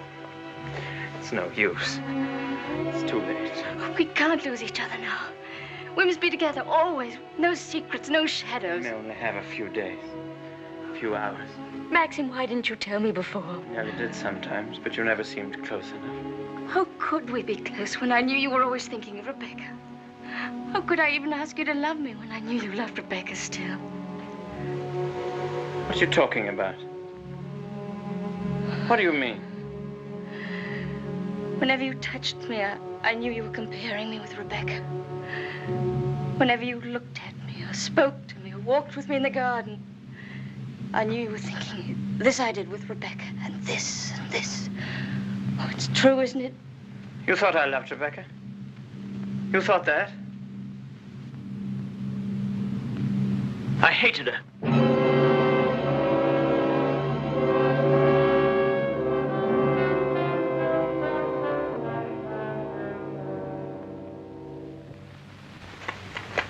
Oh, I was carried away by her. Enchanted by her, as everyone was. And when I was married, I was told I was the luckiest man in the world. She was so lovely, so accomplished, so amusing. She's got the three things that really matter in a wife, everyone said. Breeding, brains, and beauty. And I believed them. Completely. But I never had a moment's happiness with her. She was incapable of love, or tenderness, or decency. You didn't love her. You didn't love her. Do you remember that cliff where you first saw me in Monte Carlo? Well, I went there with Rebecca on our honeymoon. That was where I found out about her. 4 days after we were married. She stood there laughing, her black hair blowing in the wind, and told me all about herself. Everything. Things I'll never tell a living soul. I wanted to kill her. It would have been so easy. You remember the precipice? I frightened you, didn't I? You thought I was mad. Perhaps I was. Perhaps I am mad. It wouldn't make for sanity, would it? Living with the devil. I'll make a bargain with you, she said. You'd look rather foolish trying to divorce me now after 4 days of marriage. So I'll play the part of a devoted wife, mistress of your precious Mandalay. I'll make it the most famous showplace in England, if you like. And people will visit us and envy us and say we're the luckiest, happiest couple in the country. What a grand joke it'll be. What a triumph. I should never have accepted her dirty bargain. But I did. I was younger then and tremendously conscious of the family honor. Family honor. She knew that I'd sacrifice everything rather than stand up in a divorce court and give her away, admit that our marriage was a rotten fraud.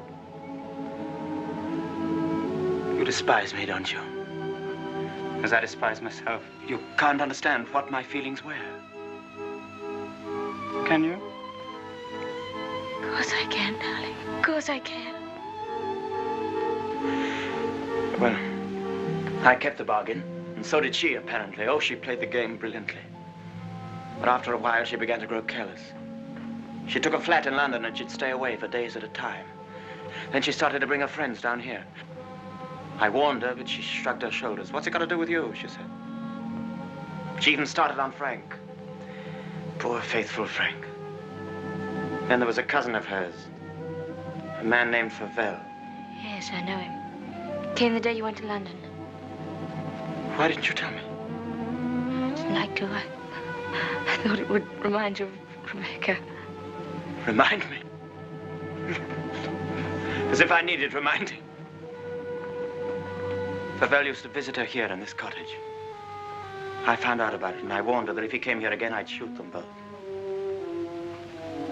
One night, when I found that she'd come back quietly from London, I thought that Favell was with her.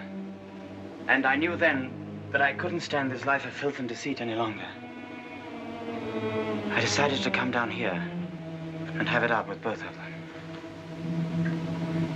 But she was alone. She was expecting Favell, but he hadn't come. She was lying on the divan, a large tray of cigarette stubs beside her. She looked ill, queer. Suddenly she got up, started to walk toward me. When I have a child, she said, neither you nor anyone else could ever prove it wasn't yours. You'd like to have an heir, wouldn't you, Max, for your precious Mandalay? And she started to laugh. How funny. How supremely, wonderfully funny. I'll be the perfect mother, just as I've been the perfect wife. No one will ever know.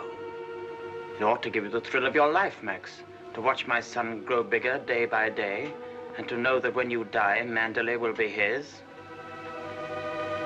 She was face to face with me. One hand in her pocket, the other holding a cigarette. She was smiling. Well, Max, what are you going to do about it? Aren't you going to kill me? I suppose I went mad for a moment. I must have struck her. She stood staring at me. She looked almost triumphant. Then she started toward me again, smiling. Suddenly she stumbled and fell.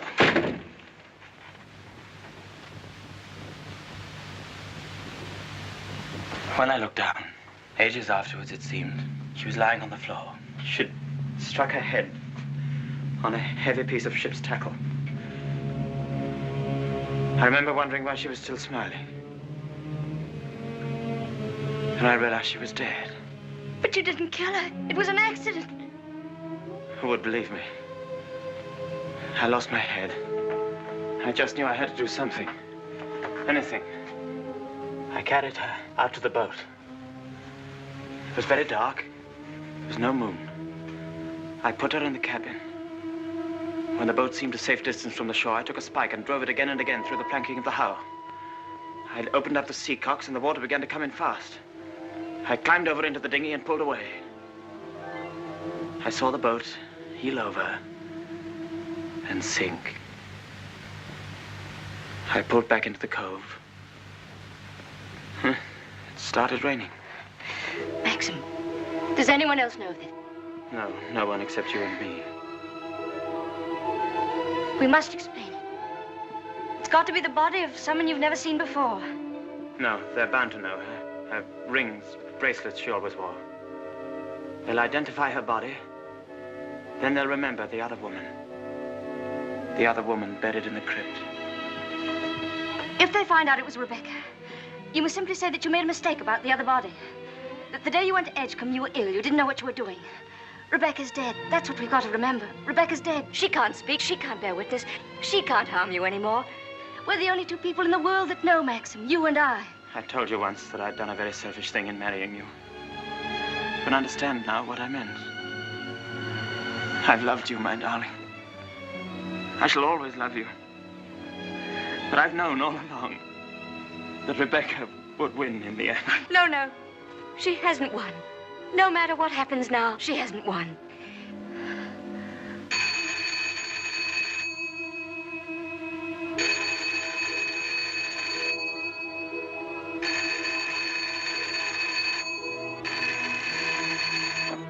Hello? Hello, Frank. Hello, Frank. Yes. Who? Colonel Julian? Yes, tell him I'll meet him there as soon as I possibly can. What? Oh, well, say we could talk about that when we're sure about the matter. Yes. What's happened? Colonel Julian called. He's the chief constable of the county. He's been asked by the police to go to the mortuary. He wanted to know if I could possibly have made a mistake about that other body.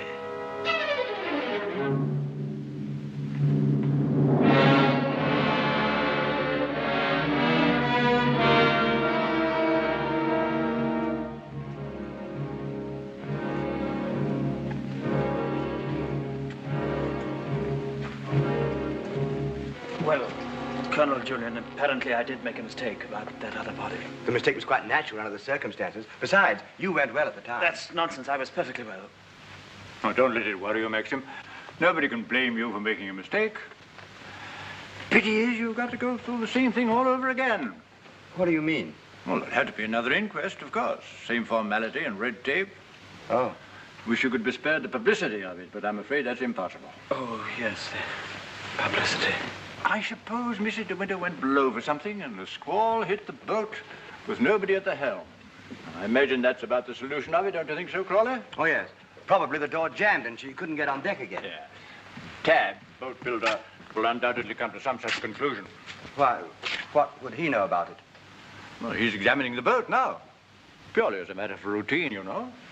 I'll be at the inquest tomorrow, Maxim. Quite unofficially, you know. We must get together for a game of golf when it's all over, eh? Bye-bye.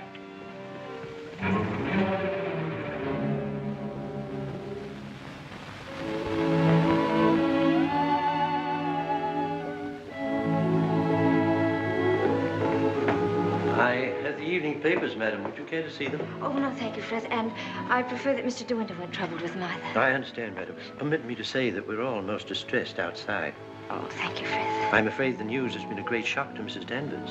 Yes, I rather expected it would be. It seems there's to be a coroner's inquest, madam? Yes, Frith, it's purely a formality. Of course, madam. I wanted to say that if any of us might be required to give evidence, I should be only too pleased to do anything that might help the family. Oh, thank you, Frith. Well, I'm sure Mr. De Winter will be very happy to hear it, but I don't think anything will be necessary.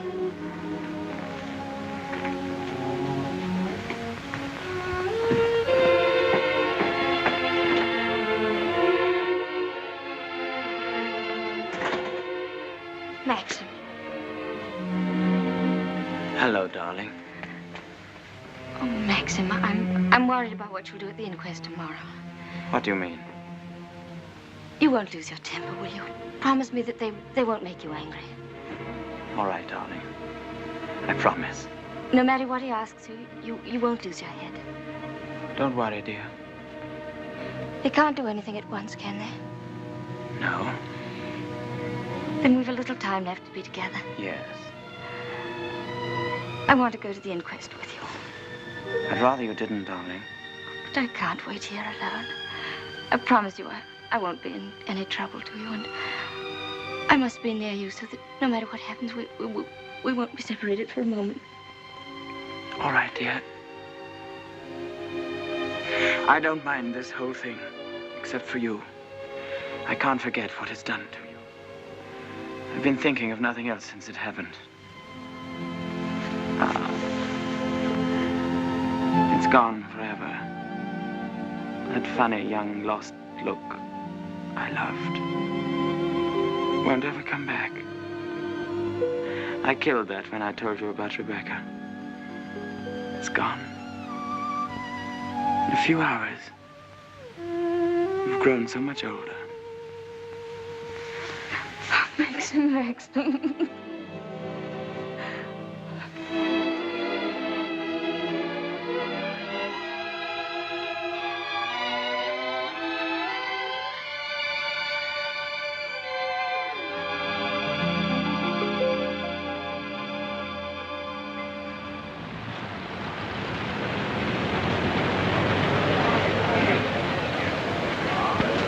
Black Jack Bridie was his name. The most important arrest I ever made. It must have been about 2 years ago now. Of course, there was no doubt about it. He was hung a month after I caught him. Hello, wait a minute. They've got old Balmy Ben up now. You remember the late Mrs. De Winter, don't you? She's gone. Yes, we know that. She went in the sea. The sea got her. That's right, that's right. Now, we want you to tell us whether you were on the shore that last night she went sailing. Eh? Were you on the shore that last night she went out when she didn't come back? I didn't see nothing. I don't want to go to the asylum. Them cruel folks there. Now, nobody's going to send you to the asylum. All we want you to do is to tell us what you saw. I didn't see nothing. Come. Did you see Mrs. De Winter get into her boat that last night? I don't know nothing. I don't want to go to the asylum. Very well, you may go. Eh? You may go now. Now, Mr. Tabb. Yes, sir. Step forward, please. The evidence you give is called me the whole truth, but the truth, sir. I do. So help me God. The late Mrs. De Winter used to send her boat to your shipyard for reconditioning. That's right, sir. Can you remember any occasion when she had any sort of accident with the boat? No, sir. I often said Mrs. De Winter was a born sailor. Now, when Mrs. De Winter went below, as is supposed, and a sudden gust of wind came down, that would be enough to capsize the boat, wouldn't it? Excuse me, sir, but there's a little more to it than that. Well, what do you mean, Mr. Tabb? I mean, sir, the seacocks. What are the seacocks? Oh, well, the seacocks are the valves to drain out the boat. And they're always kept tight closed when you're afloat. Yes? Well, yesterday, when I examined that boat, I found they'd been opened. Well, what could be the reason for that? Just this. That's what flooded the boat and sunk her.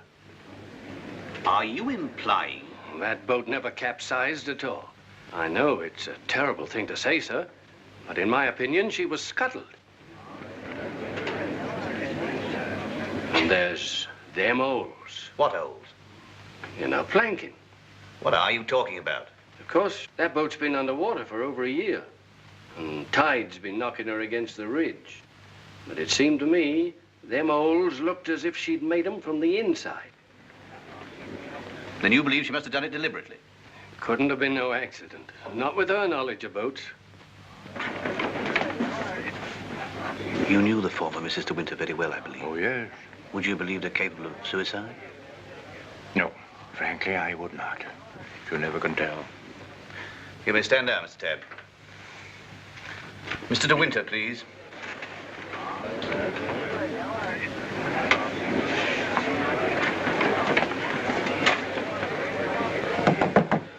I'm sorry to drag you back for further questioning, Mr. De Winter, but you've heard the statement of Mr. Tabb. I wonder if you can help us in any way. I'm afraid not. Can you think of any reason why there should be holes in the planking of the late Mrs. De Winter's boat? Well, of course I can't think of any reason. Has anyone ever discussed these holes with you before? Well, since the boat has been at the bottom of the ocean, I scarcely think that likely. Mr. De Winter, I want you to believe we all feel very deeply for you in this matter, but you must remember that I don't conduct this inquiry for my own amusement.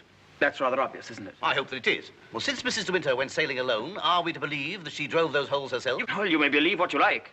Can you enlighten us as to why Mrs. De Winter should have wanted to end her own life? I know of no reason whatever. Mr. De Winter, however painful it may be, I have to ask you a very personal question. Were relations between you and the late Mrs. De Winter perfectly happy? Were relations between you and the late Mrs. De Winter perfectly happy? I won't stand this any longer, and you might as well know now. My wife, she's fit. We'll adjourn till after lunch. Mr. De Winter, I presume you'll be available for us then? I told you you should have had some breakfast.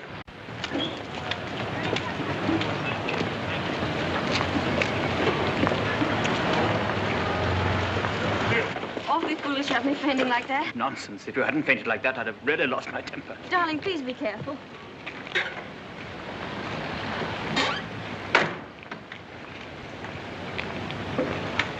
Darling, wait here a few moments. I'll see if I can find old Frank. Of course, darling. Don't worry about me. I'll be all right. Sure? Yes. I spotted this. Do you good. Thank you. Are you all right? Yes, of course. Won't be long. Right you are. Hello. And how does the bride find herself today? I say, marriage with Max is not exactly a bed of roses, is it?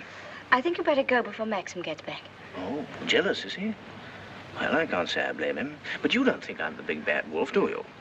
I'm not, you know. I'm a perfectly ordinary, harmless bloke. And I think you're behaving splendidly over all this. Perfectly splendidly. You know, you've grown up a bit since I last saw you. It's no wonder. What do you want, fellow? Oh, hello, Max. Things are going pretty well for you, aren't they? Better than you ever expected. I was rather worried about you at first. That's why I came down to the inquest. Well, I'm touched by your solicitude, but if you don't mind, we'd rather like to have our lunch. Lunch? I say, what a jolly idea. Rather like a picnic, isn't it? Oh, I'm so sorry. Do you mind if I put this there? You know, Max, old boy, I really think I ought to talk things over with you. Talk what things over? Well, those holes in the planking, for one thing. Those holes that were drilled from the inside. Oh, Mullen. Yes, sir? Would you like a good fellow have my car filled with petrol? It's almost empty. Very good, sir. And Mullen, close the door, will you? Yes, sir. Does this bother you?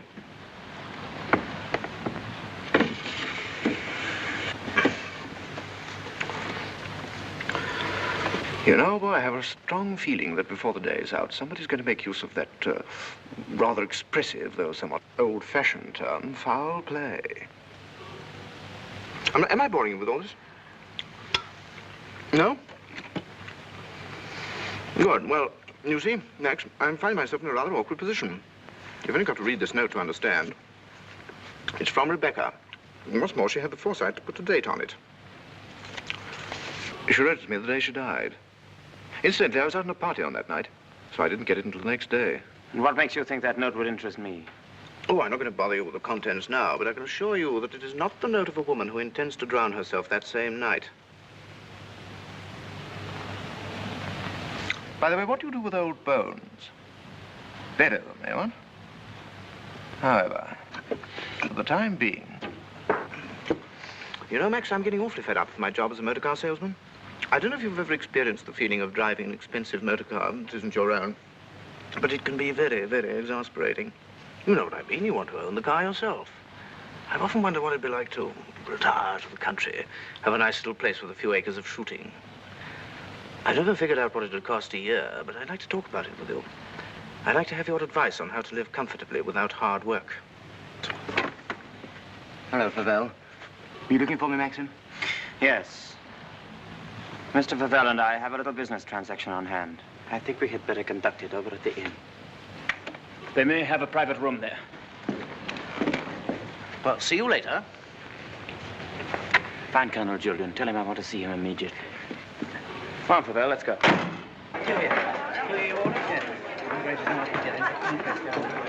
Have you a private room, please? Of course, sir. Through there, sir. Hope this will do, Mr. De Winter. Oh, it's splendid. Splendid. Exactly like the Ritz.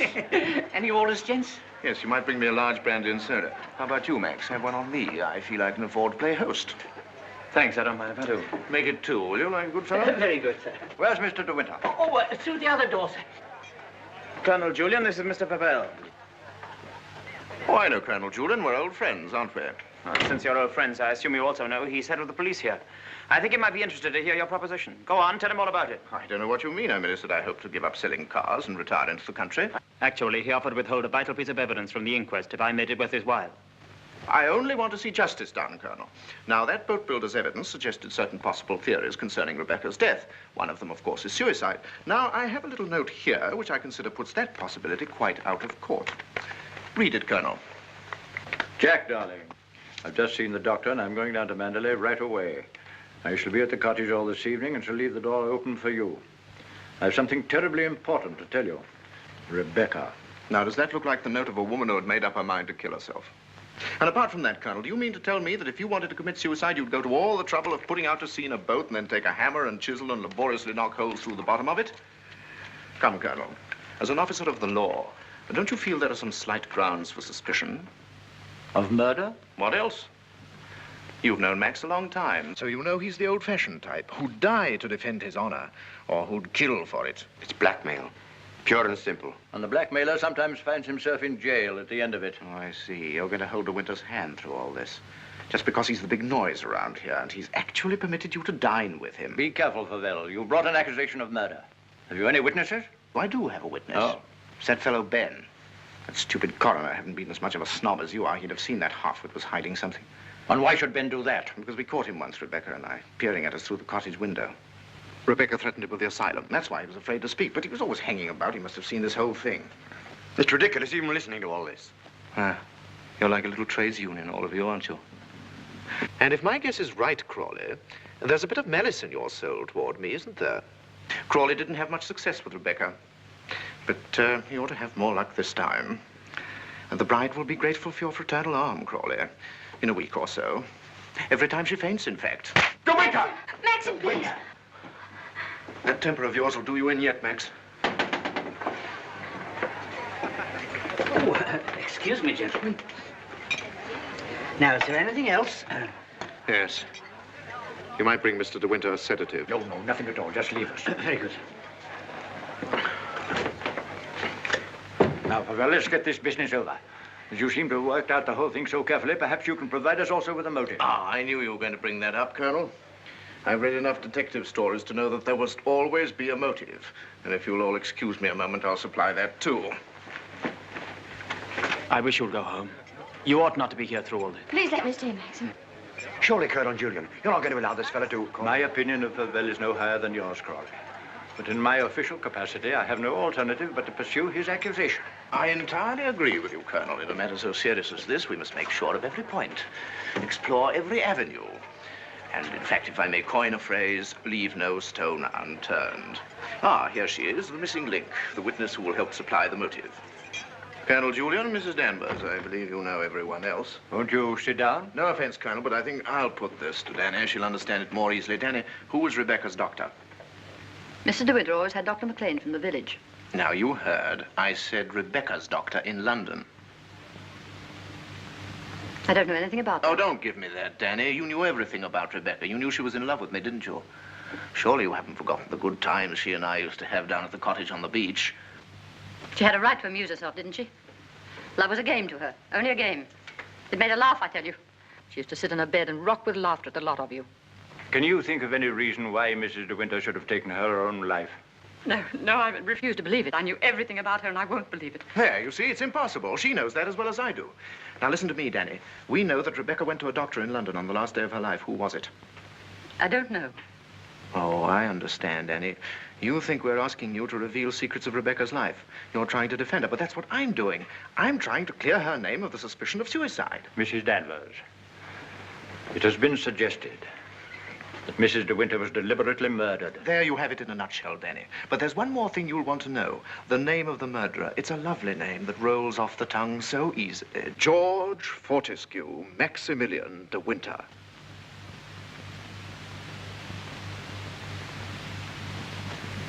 He was a doctor.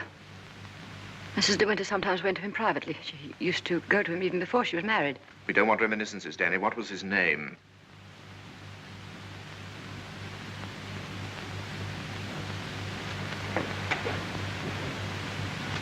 Dr. Baker, 165 Goldhawk Road, Shepherd's Bush. There you are, Colonel. There's where you'll find your motive. Go and question Dr. Baker. He'll tell you why Rebecca went to him, to confirm the fact that she was going to have a child. A sweet, curly-headed little child. It isn't true. It isn't true. She would have told me. She told Max about it. Max, who knew he wasn't the father, so like the gentleman of the old school that he is, he killed her. I'm afraid we shall have to question this, Dr. Baker. Here, here. But for safety's sake, I think I'd like to go along, too. Yes, unfortunately, I suppose you have the right to ask that. I'll see the coroner and have the inquest postponed pending further evidence. I say, aren't you rather afraid that the prisoner, shall we say, might bolt? You have my word for it that he will not do that. Toodaloo, Max. Come along, Danny. Let's leave the unhappy couple to spend their last moments together alone.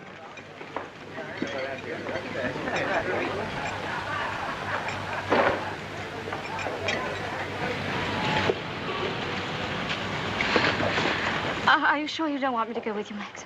No, darling, it'll be very tiring for you. I'll be back the very first thing in the morning, and I won't even stop to sleep.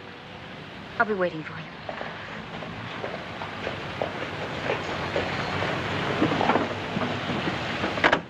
Ready, Maxim? Yes. You two go on ahead. I'll follow with Favell.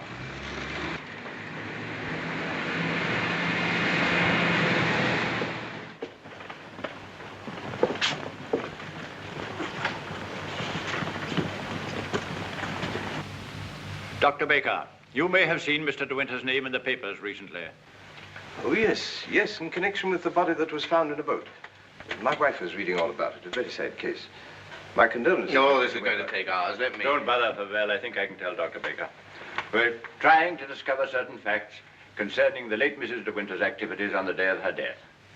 October the 12th last year. And I want you to tell me, if you can, if anyone of that name paid you a visit on that date. I'm awfully sorry. I'm afraid I can't help you. I should have remembered the name De Winter. I've never attended a Mrs. De Winter in my life. Well, how can you possibly tell all your patients' names? I can look it up in my engagement diary, if you like. Did you say the 12th of October? Yes. Here we are. No. No De Winter. Are you sure? Well, here are all the appointments for that day. Ross, Campbell, Stedall, Perino, Danvers... Danny? What the devil? Would you read that name again? Did you say Danvers? Yes, I have a Mrs. Danvers for 3 o'clock. What did she look like? Can you remember? Yes, I remember her quite well. She was a very beautiful woman. Tall, dark, exquisitely dressed. Rebecca. The lady must have used an assumed name. Is that so? This is a surprise. I'd known her a long time. What was the matter with her? My dear sir, there are certain ethics. Could you supply a reason, Dr. Baker, for Mrs. De Winter's suicide? For her murder, you mean? She was going to have a kid, wasn't she? Come on, out with it. Tell me, what else would a woman of her class be doing in a dump like this? I take it the official nature of this visit makes it necessary for me to... I assure you, we'd not be troubling you if it were not necessary. You want to know if I can suggest any motive as to why Mrs. De Winter should have taken her life? Yes, I think I can. The woman who called herself Mrs. Danvers was very seriously ill.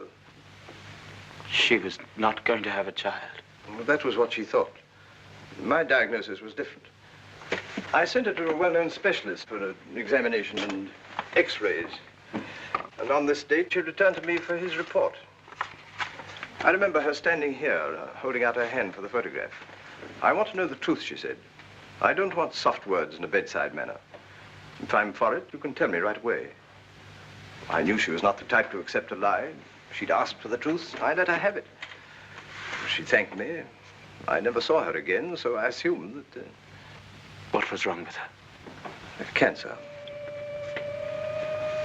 Yes, the growth was deep-rooted. An operation would have been no earthly use at all. In a short time, she would have been under morphia. There was nothing that could be done for her, except wait. Did she say anything when you told her? She smiled in a queer sort of way. Your wife was a wonderful woman, Mr. De Winter. And, oh, yes, I remember she said something that struck me as being very peculiar at the time. When I told her it was a matter of months, she said, "Oh, no, Doctor, not that long." You've been very kind. You've told us all we wanted to know. We should probably need an official verification. Verification? Yes, to confirm the verdict of suicide. I understand. Can I offer you gentlemen a glass of sherry? Oh, very kind. I think we ought to be going. Thank heaven we know the truth. Dreadful thing. Dreadful. A young and lovely woman like that. No wonder. I never had the remotest idea. Neither did Danny, I'm sure. I wish I had a drink. Will we be needed at the inquest any further, Colonel Julian? I can see to it that Maxim's not trouble any further. Thank you, sir. Are you ready to start, Colonel? No, thank you. I'm staying in town tonight. And let me tell you, Favell, blackmail is not much of a profession. We know how to deal with it in our part of the world, strange as it may seem to you. Well, I'm sure I don't know what you're talking about. But if you ever need a new car, Colonel, just let me know. It's impossible to thank you for your kindness to us through all this. You know what I feel without my saying it. Not at all. Put the whole thing behind you. But let your wife know. She'll be getting worried. Yes, of course. I'll phone her at once, then we'll get straight down to Mandalay. Goodbye, Crawley. Maxim's got a great friend.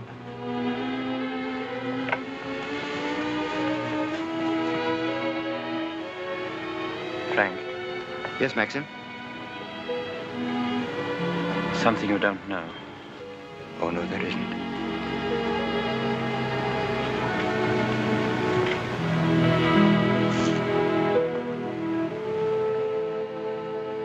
I didn't kill her, Frank. But I know now that when she told me about the child, she wanted me to kill her. She lied on purpose. She foresaw the whole thing. That's why she stood there laughing when she... Don't think about it anymore. Thank you, Frank. Hello, Danny. I just wanted to tell you the news. Rebecca held out on both of us. She had cancer. Yes, suicide. And now Max and that dear little bride of his will be able to stay on at Mandalay and live happily ever after. Bye-bye, Danny. This your car, sir? Yes?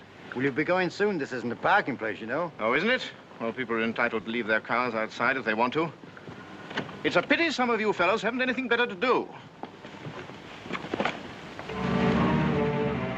When you phoned, did she say she'd wait up? I asked her to go to bed, but she wouldn't hear of it. I wish I could get some more speed out of this thing. Is something worrying you, Maxim? I can't get over the feeling something's wrong.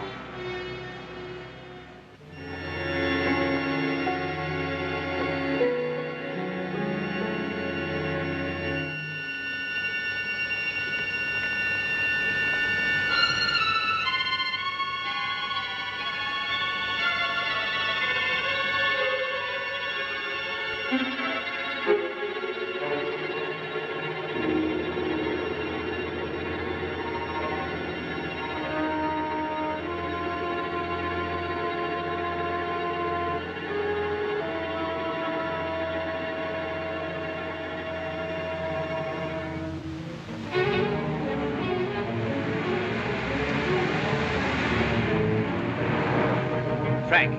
What's the matter? Why did we stop? What's the time? Well, this clock's wrong. Must be 3 or 4. Why?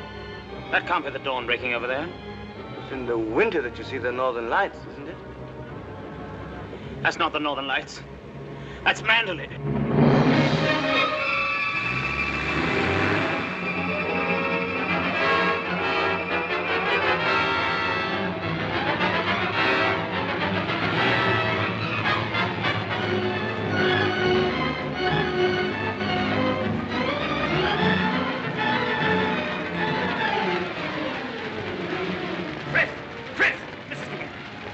I thought I saw her. Where?